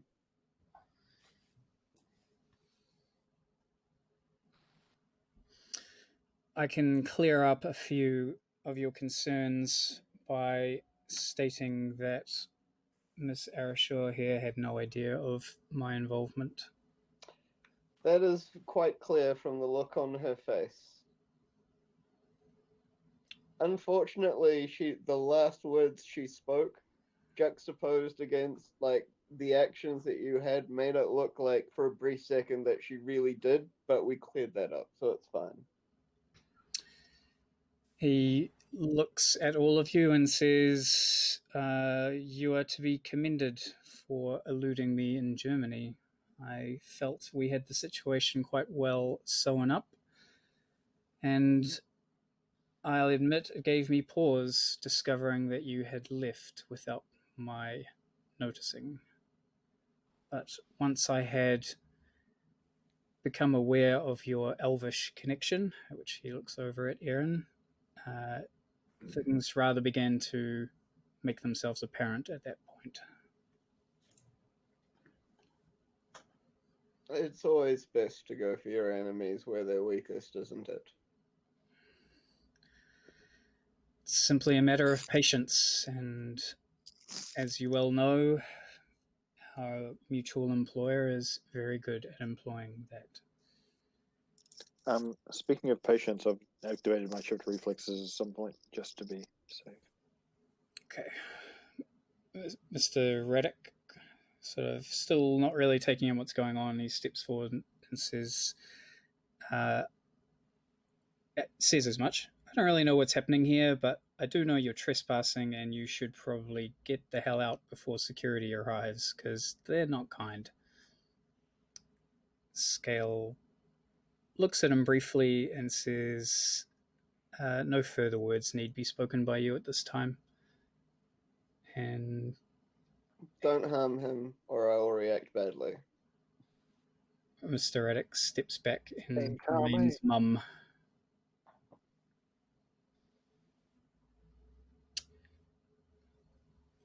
I'll speak plainly. I am here with an offer. I would ask that you hear me out, and if at the end you feel that it is not an offer you wish to take up, then you will be free to go along with your companions, provided you give me my time to make my case. Hey, Morty, I got no problem with hearing an offer, no matter how ridiculous it's likely to be. But it's pretty bad protocol to shit on the host of the venue and then be like, "Oh, I just want to do business." Just saying. No offense. Yeah, no, he is being very rude to Mr. Raddick, who has been an absolutely splendid host, and I absolutely share his fondness of this building's history. And I'd be very displeased if any harm were to befall him. As would I, to an extent. Also, my time I will give you. I cannot guarantee you the time of my team, however. Yeah, we'll hear you out, Mr. Scales, but yeah, you gotta understand that with a there are certain protocols to be adhered to here, and you're kind of shitting on them left, right, and center, and it's kind of hard to trust you if you're just gonna throw convention out the window. I don't know. What do you reckon, Morty? Do you think maybe it would be nice of him to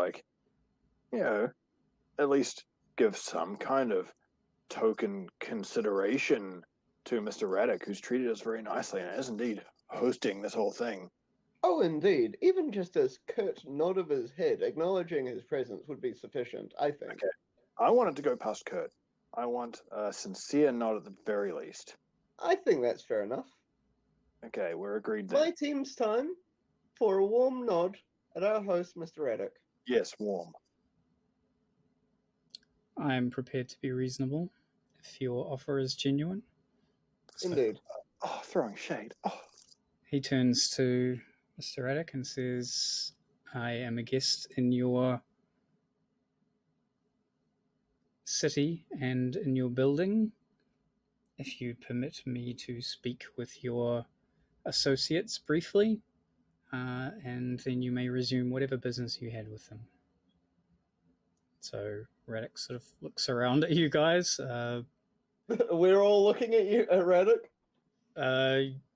Yeah, I probably, I haven't had a smoke in a while. I'm gonna go do that. So he heads outside. This is the best negotiation we've ever done. I know. Fucking amazing. Alright, so Scale clasps his hands together. Says, well, to business then. The rules of hospitality have been restored. No harm shall befall you, as that would make us terrible hosts. Please, continue with your proposition. Well, let me say that first up, Loftware is prepared to honour the deal that you've been striving for, in any case. Ms. Arashur, her protection and safe passage can be arranged. In return, you will come back and work for him immediately.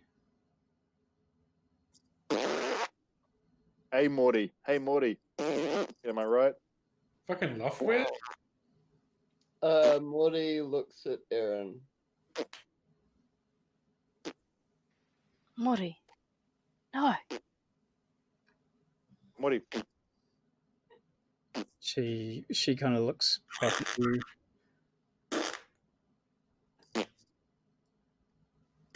Alright, guys, I think it's... Scale continues. It says, it's time, don't you think, to end this childish rebellion? You've had your eyes open to the world and seen what it could be. I can assure you, you will not be used as a blunt instrument, a mere bulldozer for some sort of urban renewal. You're so much more than that. You have earned your place in matters of true significance.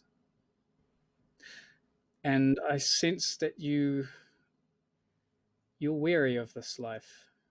You're beyond these tawdry and meaningless tasks, spending your blood like coin in order to deepen an executive's pocketbook or allow a privileged aristocrat their petty victories. It's why I will not dishonor you by speaking of numbers, except perhaps one. 7 billion. That is the population of the world today, and it is the only number worth caring about. You're not yet aware of it, but the world is in a much greater peril than you can hope to understand. The audacity of this motherfucker. So only by the smallest strand of fortune that it has survived to this day. The next time we are tested, and it is coming soon, we will not last scattered as we are. The strongest united entity the world has ever seen is Saeder-Krupp, led by the most powerful and influential being on this planet. Under his leadership and experience, with all the resources at his command, we have a real shot of not just surviving, but conquering the approaching danger and sparing that 7 billion from a very real devastation that will occur. In the face of that, can you really turn your back on them? The time for disloyalty and dissent has passed. Only united under strength have we any hope of victory. By aligning with us once more, you'll be saving more than one person, Mr. Ingalls. You'll be saving the world. Morty. Well, I hope Morty. I hope you enjoyed like the audiobook there of The Lion, the Witch, and the audacity of this motherfucker. But I found it a little bit contrived and patronizing. Hey, Morty. Morty, Hey, if Morty. you say Morty, if you say yes, can you demand to rename Saeder-Krupp to Maximum Revolution? Morty, it sounds like the choice that you're being offered here is to either keep fighting the war against the fucking ownership class or become property. Mm. To sell your soul. Morty. Yeah. That is what it sounds like. Because of But it then being They're being emotive. we also They're trying. saw the insect shaman. We all saw the insect shaman. There was no emotion there beyond fear. Fear of the one thing I don't understand at all. There's only one. At all. It was just, Computers here? I could not understand why this thing wanted to kill me. It just existed to kill. Bro, that's just bugs. It was the single scariest thing I've ever seen.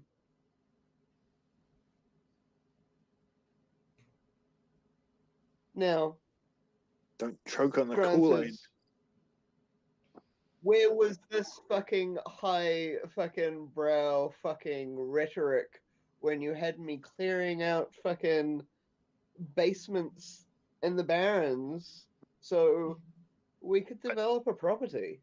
I don't think the marketing department had quite How does gotten that gotten fall to into the grand scheme of things, Scale?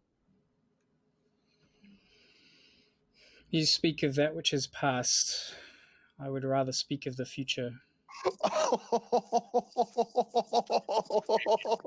Oh, it's in the past. Oh. That which is past, that which is present. I mean, while I have been out in the world, I have been learning some things. I read some books. Some books say the most reliable predictor of future behavior is historic behavior. Saeder-Krupp slaughters people for reasons known only to Lofwehr. Will Lofwehr ever be answerable for his crimes? More like say to fuck, am I right? Oh shit! No, he didn't. Oh. What you speak of is exactly what I am saying, that you have grown as a person beyond the original use that you were put to. There are greater demands on your abilities and your attention, and you are now well suited to deal with them. And you will be given a degree of that autonomy that you have been craving. You'll be able to effect real change with our resources behind you. Oh yeah, we're still Satan, but also you get the good fucking, you get Alexis. Like, oh. Not fooled, not fooled. Morty's so smart, he's better than that. Lofwehr has a plan, and of course it is not always revealed to us, but his attention is divided across multiple different theatres.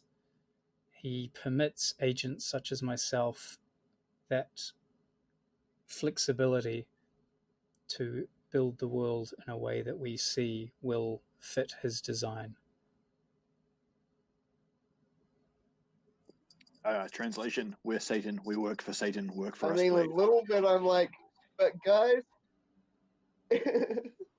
so like, one of the things is like, I recently read this book, and like, one of the things that really got me was like the banality of some of the people that joined them. It was about the Nazis. It was the banality of the people. This is Martin speaking, not Morty. The banality, not the banality, the mundanity of like the people joining the fucking Nazi party, you know? Fucking, they're all like little shop owners and little fucking reasonable guys that literally would say things like, well, if I join the Nazi party, maybe I can moderate some of these policies that they're talking about. Maybe I can be a moderating voice on the Nazi party itself. And I feel like that's what I'm doing right now. Anyway, in game, Morty turns to Aaron and says, I think that you should get a say in this. Side note, Morty is quite delayed. Visual and sound is very like Sorry. out of sync. Yeah, you might want to log out and log back in. Just Okay. Fuck, that was intense. No, it was a previous mission that was intense. This one's in a building. Justified. I knew it was coming too. Sorry, that wasn't to you, Morty. Anyway. Okay, so yeah, Erin looks stricken.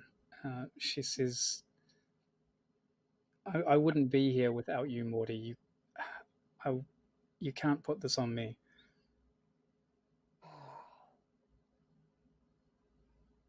And the other thing is we've always got that line, you know, never deal with a dragon. But I am a dragon. I thought you said that you're a Drake. I'm a Drake. I feel like a dragon. Yeah, and also never trust an elf and find your own truth. Never what? Truism is the sprawl, man. Don't blame me. I didn't make our culture. Come on, don't tell us Don't you fucking didn't blame. So, Scale, you've Not shown from me a the friend. carrot. Oh, Show me the stick. as I said, What kind of meat is this?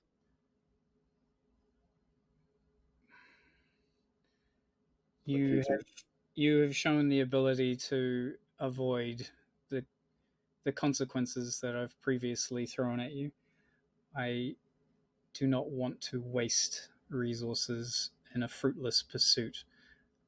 Loftware, as I've explained, wants servants that can think for themselves. Compelling you will diminish your attributes. If you do not choose this freely, then you've chosen your current life. If that is what satisfies you, then I wish you good luck. Alright, guys, at a game. I'm fucking going for it because this sounds fucking epic. It's everything I wanted in high fantasy. I don't care that there's a fucking trap waiting for me. I'm going for it. Can I come? I mean, it sounds like you're basically working for Satan Hitler, but also sounds epic as fuck. Also, yeah, could you get us home? and also, Loftware isn't really evil in the way that he's yeah. Like, Is that this like how Martin people talking, say? Not Morty. Is Well, that like why people say that Hitler was misunderstood because they Well, hated his art? Well, at least Hitler, loved Germany or something. I mean, at least bunch Dunkelzahn, had faith in him, you know?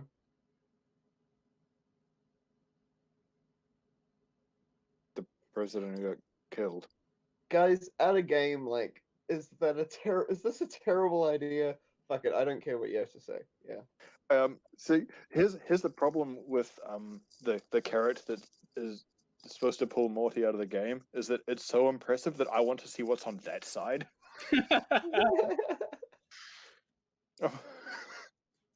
Well, I mean, we have had Chase make cameos, so this is how our entire campaign ends. Is we just go off to do something more epic. Yeah. everyone else goes, "Hey, look, can we all join up? That's cool." Oh yeah, can I come too? It's funny, right? Yeah. We fight evil. Come on. Alright. Scale. If I was to accept, theoretically, if I would have some conditions. Get us home. One, you have to make it my friends are currently here in California Free States illegally. It's obviously gonna stick with them and we would make our egress. Love it if you could smooth that over for them. Of course.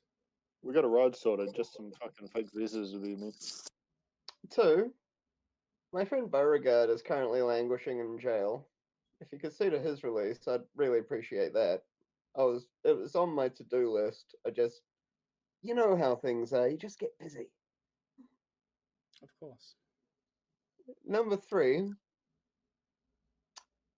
I would like the entirety of the workforce of Saeder-Krupp to have the ability to unionize, and I would like this to be publicized. It would look great for you guys. Saeder-Krupp strikes a blow for workers' rights. First mega corporation to unionize its workforce. Maximum revolution. People could opt out of it. You're always on about rational choice, but it was just a free option that people can choose and would not be recriminated against in any way whatsoever, shape, form, or fashion should they choose to join. Jeff Bezos is sitting in his grave. That is a request that is out of scale with your other requests, but I am empowered to be somewhat flexible. I mean, you could even not immediately unionize certain tiers, like your executives, the people earning the big bucks. I think they can fend for themselves. But, start with the grassroots, people pushing the brooms around, pushing the toilet brush around, the guys refilling the photocopier, keeping the coffee pot filled. Those guys. Morty, I have a I'm feeding back through your speakers thing. I have a relevant pitch. Maybe they shouldn't raise people from babies to be corporate soldiers. Yeah, I'm hoping the union will kind of bring that up as a workplace issue. Okay, it sounds like you're asking to negotiate for the things you really want. Okay. And well, definitely collective bargaining for the child soldiers at least, right? Yeah, definitely we could expand this also to the people pushing the guns around as well. People like me. The ones that were raised from infancy just for one purpose. As if there was something disposable. Those people. You know those ones. Of course. I'm sure some points when you're feeling nice, feel a twinge of pity for them. I know I do. And your friend Rachel, would you like her position re-offered? Well, that's entirely up to her, to be honest with you. We'll reach out.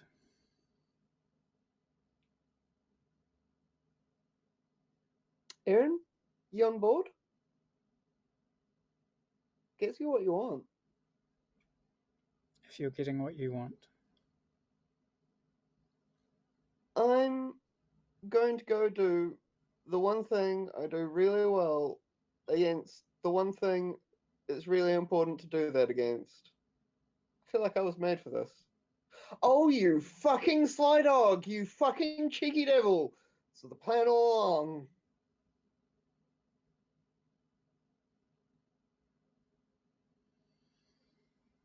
Alright, I accept. We'll be in touch. What are you saying? What happened? What just happened, Morty? What just happened? Are you leaving, Morty? Are you leaving us? Yeah. Sorry, Neel. Or I got one last request. Going Slick. back to work for Satan Hitler.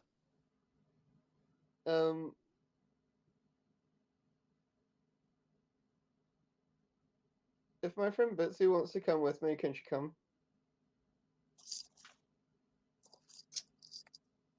Whoa. It's up to her to say yes, but if she wants to, can she come? Scale says, I'm sure she would be an asset. She has been one of my greatest assets. No. She always keeps my ass out of the fire. No, one of our greatest assets. You're not making this about you anymore, Morty. You are actively acting against our interests. I'll see myself out.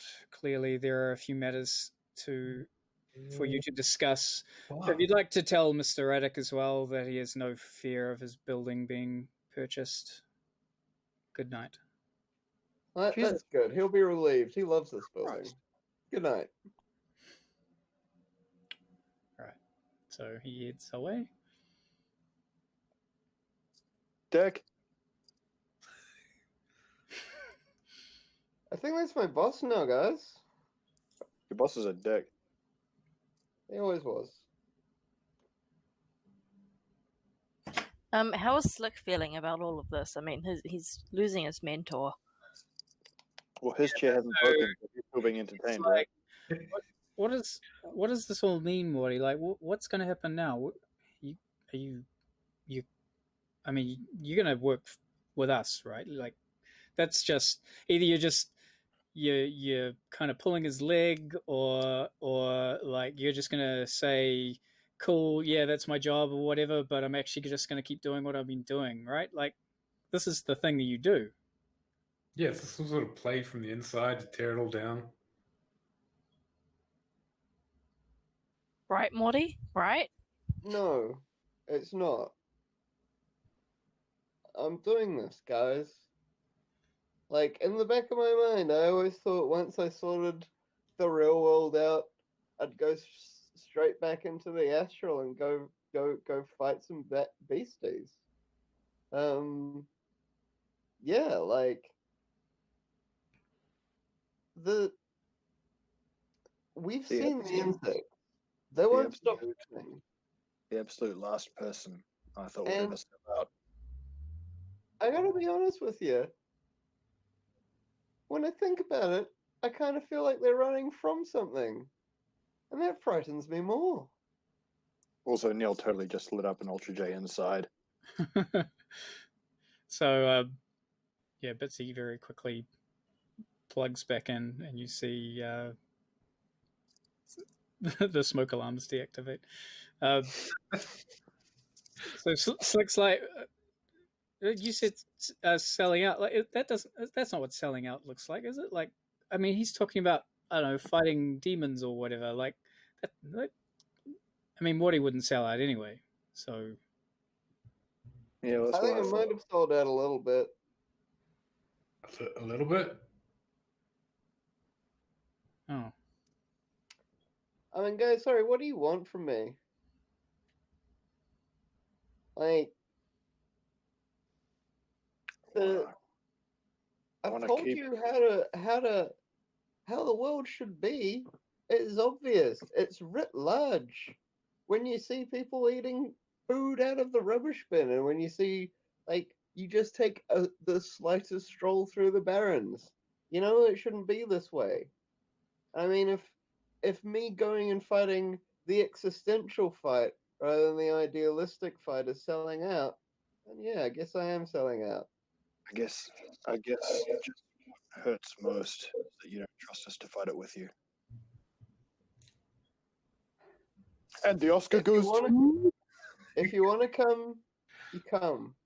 There's no one I'd like to have fight with at my side than you guys. Fuck, now I've got to make a decision. But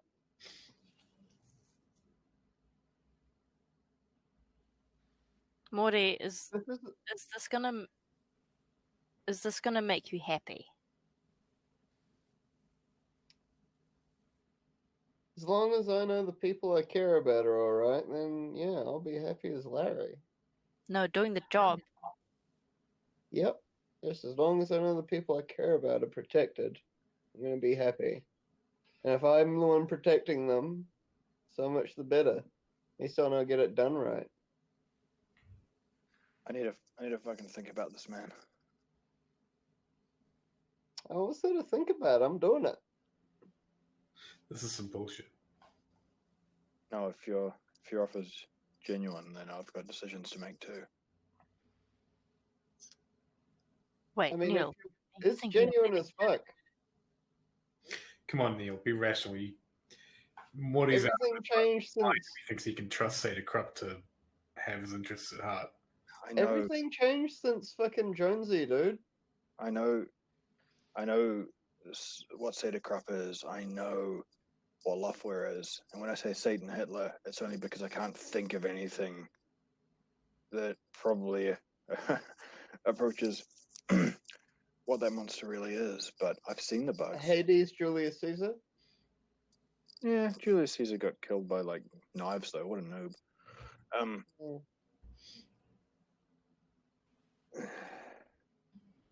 Yeah, I knew Dirk Montgomery. Maybe he's right about this. Yeah. We all knew Dirk. And this was the thing that he was taking the most seriously. And we met Harlequin too. And I don't remember whether or not he gave us a heads up about these sorts of portentous things that are coming, but it feels like that's the sort of thing he might do. So I'm just going to reference the fact that we met Harlequin. Like that means something. Ben, did he reference this when we met him? Can you remember? Well, I mean, he references a lot of things, so He would have said it's likely he would have enigmatically mentioned something like that. Yeah. Yeah. Existential metaplanes threats. I'm just saying you can't trust a fucking megacorp to not try and harness this fucking existential threat and try and turn a profit from it, and then eventually just get fucking corrupted and end up being the existential threat all along. I know, but capitalism existed before the awakening, my dude. Things were bad in 1979, and they just kept getting worse. You know? I don't know, Morty. I feel like you've been my conscience for a long time, and perhaps it's time for me to try and be yours. What about your sister? Yeah. Well, I mean, that bridge is pretty much burned, but maybe this will allow me to provide for her and her family, and ultimately everything, maybe. I don't know, like, you know what Dick was talking about, and you remember what the guard, what the guard said either to us in person or in a diary that we read. I can't remember which, after he died or something. But yeah, like, Died or something. I didn't kill him, right?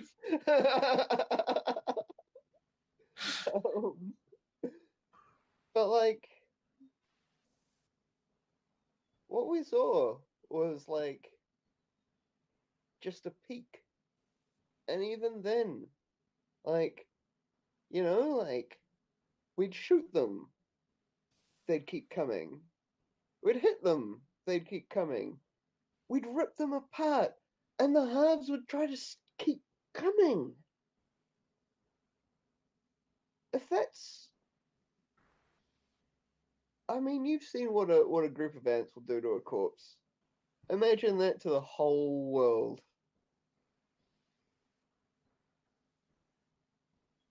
I mean, this is, I've just about got to. I'm a motherfucking dragon. Alright, well, it sounds like Morty's made his mind up. Okay, when he said the word dragon, that was when the power riff should have come in and. So helicopter sound thuds through the air. Oh, so is the helicopter for us? I think the helicopter's for us.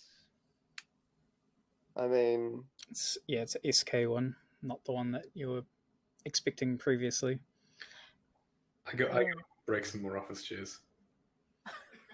I like eat as much of the canapes as I can before I have to leave. Like Radic's not the bad guy. Like canapé is fine, but I think the chairs are technically kind of off. Wow, no, they are. Yeah, racist.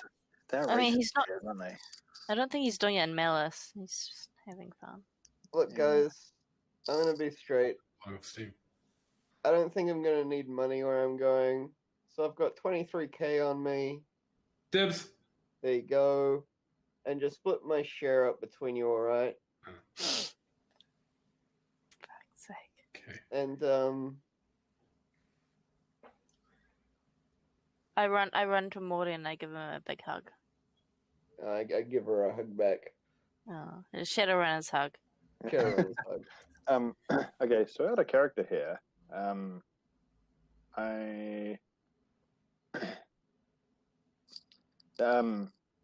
Yeah, kind of at the mercy of my character here, and I'm thinking he would go with Morty. It sounds like it. See, that's the essence of role playing, bro. Sometimes your characters outgrow you. Oh, I finally get it. I blocked RPGs in general. So Neil, are It's you? like when like a new TV show starts and the writers are writing the characters one way, and then suddenly they find out who the characters are, and then they just start writing them and they feel authentic and alive, and it's amazing. I always thought I was Jeff Winger, but maybe I'm going to be Abed, but do it right. Oh, you No. are so Troy. Yeah, you're Troy getting. You're Troy. You're leaving. You well, actually, I feel like No. Morty's Troy leaving on the boat. Yeah, in this analogy, Morty is Troy. Yeah. And I don't, and Wait, so that makes you LeVar Burton? I thought Scales was LeVar Burton. All right. Well, look, helicopters are expensive to run, guys. Play, Ola. Bye, Morty. It's been a blast. Betsy, Alright. I really hope you choose to come with me. Clay, But like- if you don't, Clay goes up to So you're my sister. like cracks a bit of his horn off and hands it to Morty. Jesus Christ. Says, "Hey, look, man. Jesus Christ! There's some fucking law shit that it'll protect you. It's probably bullshit. Just take care of yourself." I take a leather thong out of my loadout. When I say thong, I mean a strip of leather, and not. And I tie it around the horn and hang it around my neck. And when you say on, you mean? I mean the bit of Clay's horn that he just broke off. And Clay, when you say horn, do you mean? The bit coming out of his head, yeah. And when you say head, do you mean? Skull.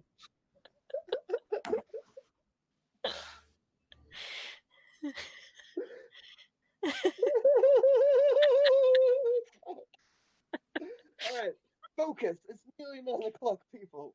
Yeah. Okay, so here's the thing. It's 5 to 9, and I've just realised I've got to make a serious decision about what my character is going to do. So if I could have the week for that, that'd be lovely. I'm okay with Well, it. Cliffhanger. I mean, Well, Morty well, can, Morty can just what I was pick up gonna Neil say- later. what I was going to say, like, because Bitsy's in a similar situation, but well, particularly with Neil thinking about leaving. So, but she says, I mean, I know, like, because she comes and hugs you as well, Morty, and says, like, I know you're gonna have to go, and it looks like we're gonna lose Neil, but maybe not just yet. And because I can't go. I feel bad leaving these guys kind of in the lurch. I mean, you guys won't need me as much over there, but if you go, I'll look you up. You're a little sister, Bitsy. I don't fight anyone that says different. You're gonna be left in my will, and there's always a spot for you by my half. I don't know. I'm feeling very emotional right now, both in character and out of character. Okay.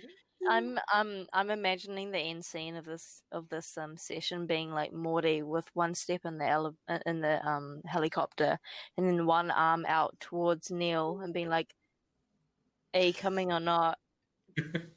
and then end. No, and then the drums for in the air tonight. Exactly it. That's exactly what happened. and then just like fade to black. I can't wait for the Netflix adaptation of this. I mean, they'll make anything for 2 seasons. We should pitch it to them. Because I kind of want Josh Brolin to play Neil, but then like blackface is not cool. Yeah, true. We need an Okay. Indian. Do I get Yeah. Ryan Reynolds to play me? I was thinking like Ed Norton for Morty, to be honest. Oh. Ed Norton's a bit old now, mate. I mean, you saw him in man.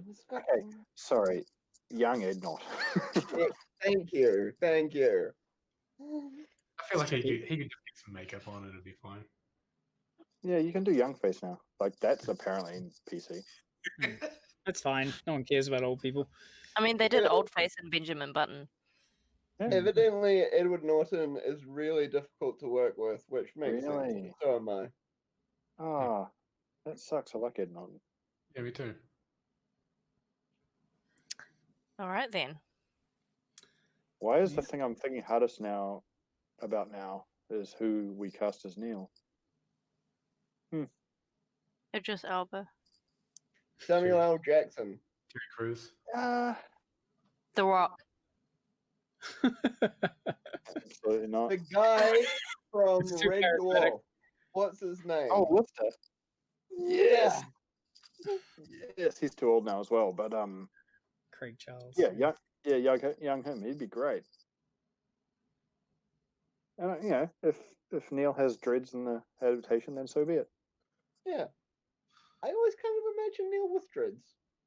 Kind of, yeah. Racist.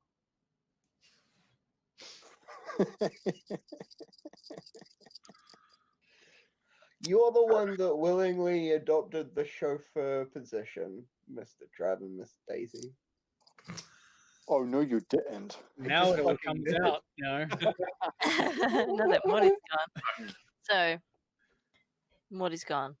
Yeah. Okay. So, well, yeah. I guess we end on that scene. Like, He's going. in theory, well, I guess the admin side, getting away from the actual emotive content side, because didn't really want to interrupt it as such. But you get detailed travel itineraries appear in your networks for where you've been in California and when you arrived, all that sort of stuff. And yeah, Aaron and Morty are invited on board the helicopter.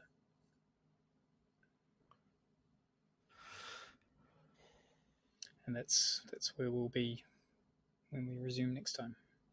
Did we ever find out what was actually on the files? Well, Bitsy could have a look. She kept a copy. Good. Okay, I'll ask that next time. If I remember. Oh, so that was the realest character moment I ever had in an RPG. Yeah. This has finally eclipsed the scene where Morty punched Neel and he cried. It's great that there's two moments and they're all from the same game. Yeah, well. That was some good shit. We did well, guys. Well played, everyone. I was so expecting the guy in the red suit to be so double-crossy as fuck. I mean, we met him in the basement. He arrived in an elevator, and he was dressed in a red suit, and then we ascended to the top floor. And he told us like a really cool, boring story. Like, devil in heaven allegory, like, metaphor. You fucking nailed it. Like, yeah, that mislead was, that misdirect was. And then there was the Aaron misdirect as well. Neil's kind of like the last one standing right now. Yeah, and he's having a big existential crisis. Here's the thing, though, right? He's the last one standing of a group of characters we made when we were playing 5th edition, when we still had sort of like bought into that idea that we needed a face, we needed a decker, we needed a this or that and the next thing. And now we're in this system, and like definitely I feel like Neel and probably Morty are more hyper specialized in that, like, Neel just does driving, Morty just does punching in the face of. I feel like Neel's as much fun as he is. Yeah. Yeah, I tried to hit the buttons that would allow Morty to say yes, because obviously I knew you were coming to the end of the character, but I always want to let you make your own decisions. And you could have said no, but let's just say things would have got pretty grim if you did. Yeah. I just want to say... It was definitely a stick. Damn. That's canon now. Saeder-Krupp's unionized. It's a transitional process. True. They're gonna drag their fucking feet so hard. Yeah, and the unions will turn out to be fucking just they'll become corrupt overnight. Like they'll be instituted, and the next day they'll be corrupt. Yeah, it'll be like the police unions in the States. Yeah. They'll learn a new phrase: never deal with a little dragon. But of course, now I'm like, fuck, it would be pretty cool to go on the big fucking Megacorp funded adventure to kill the bugs. Well, yeah, but I don't think you get to play that. You can do anything if you believe. But it would be pretty sick. Just saying. Yeah. There are plans. I have plans. Good. Okay. All right. Well, Thank you, everybody. It was fun. Yeah. sure. I will be in Everyone, contact sorry during the for week. being late. Yeah. Bye, Morty. Bye. Maybe by I'm gonna quickly make a few changes to my proposed character sheet, and I'll share it in chat so you guys can have a look at who you might be meeting, or Yep. who you will be meeting. And I'll try and get those rules up running this week. All right. All right. Cheers. Good night, guys. See you.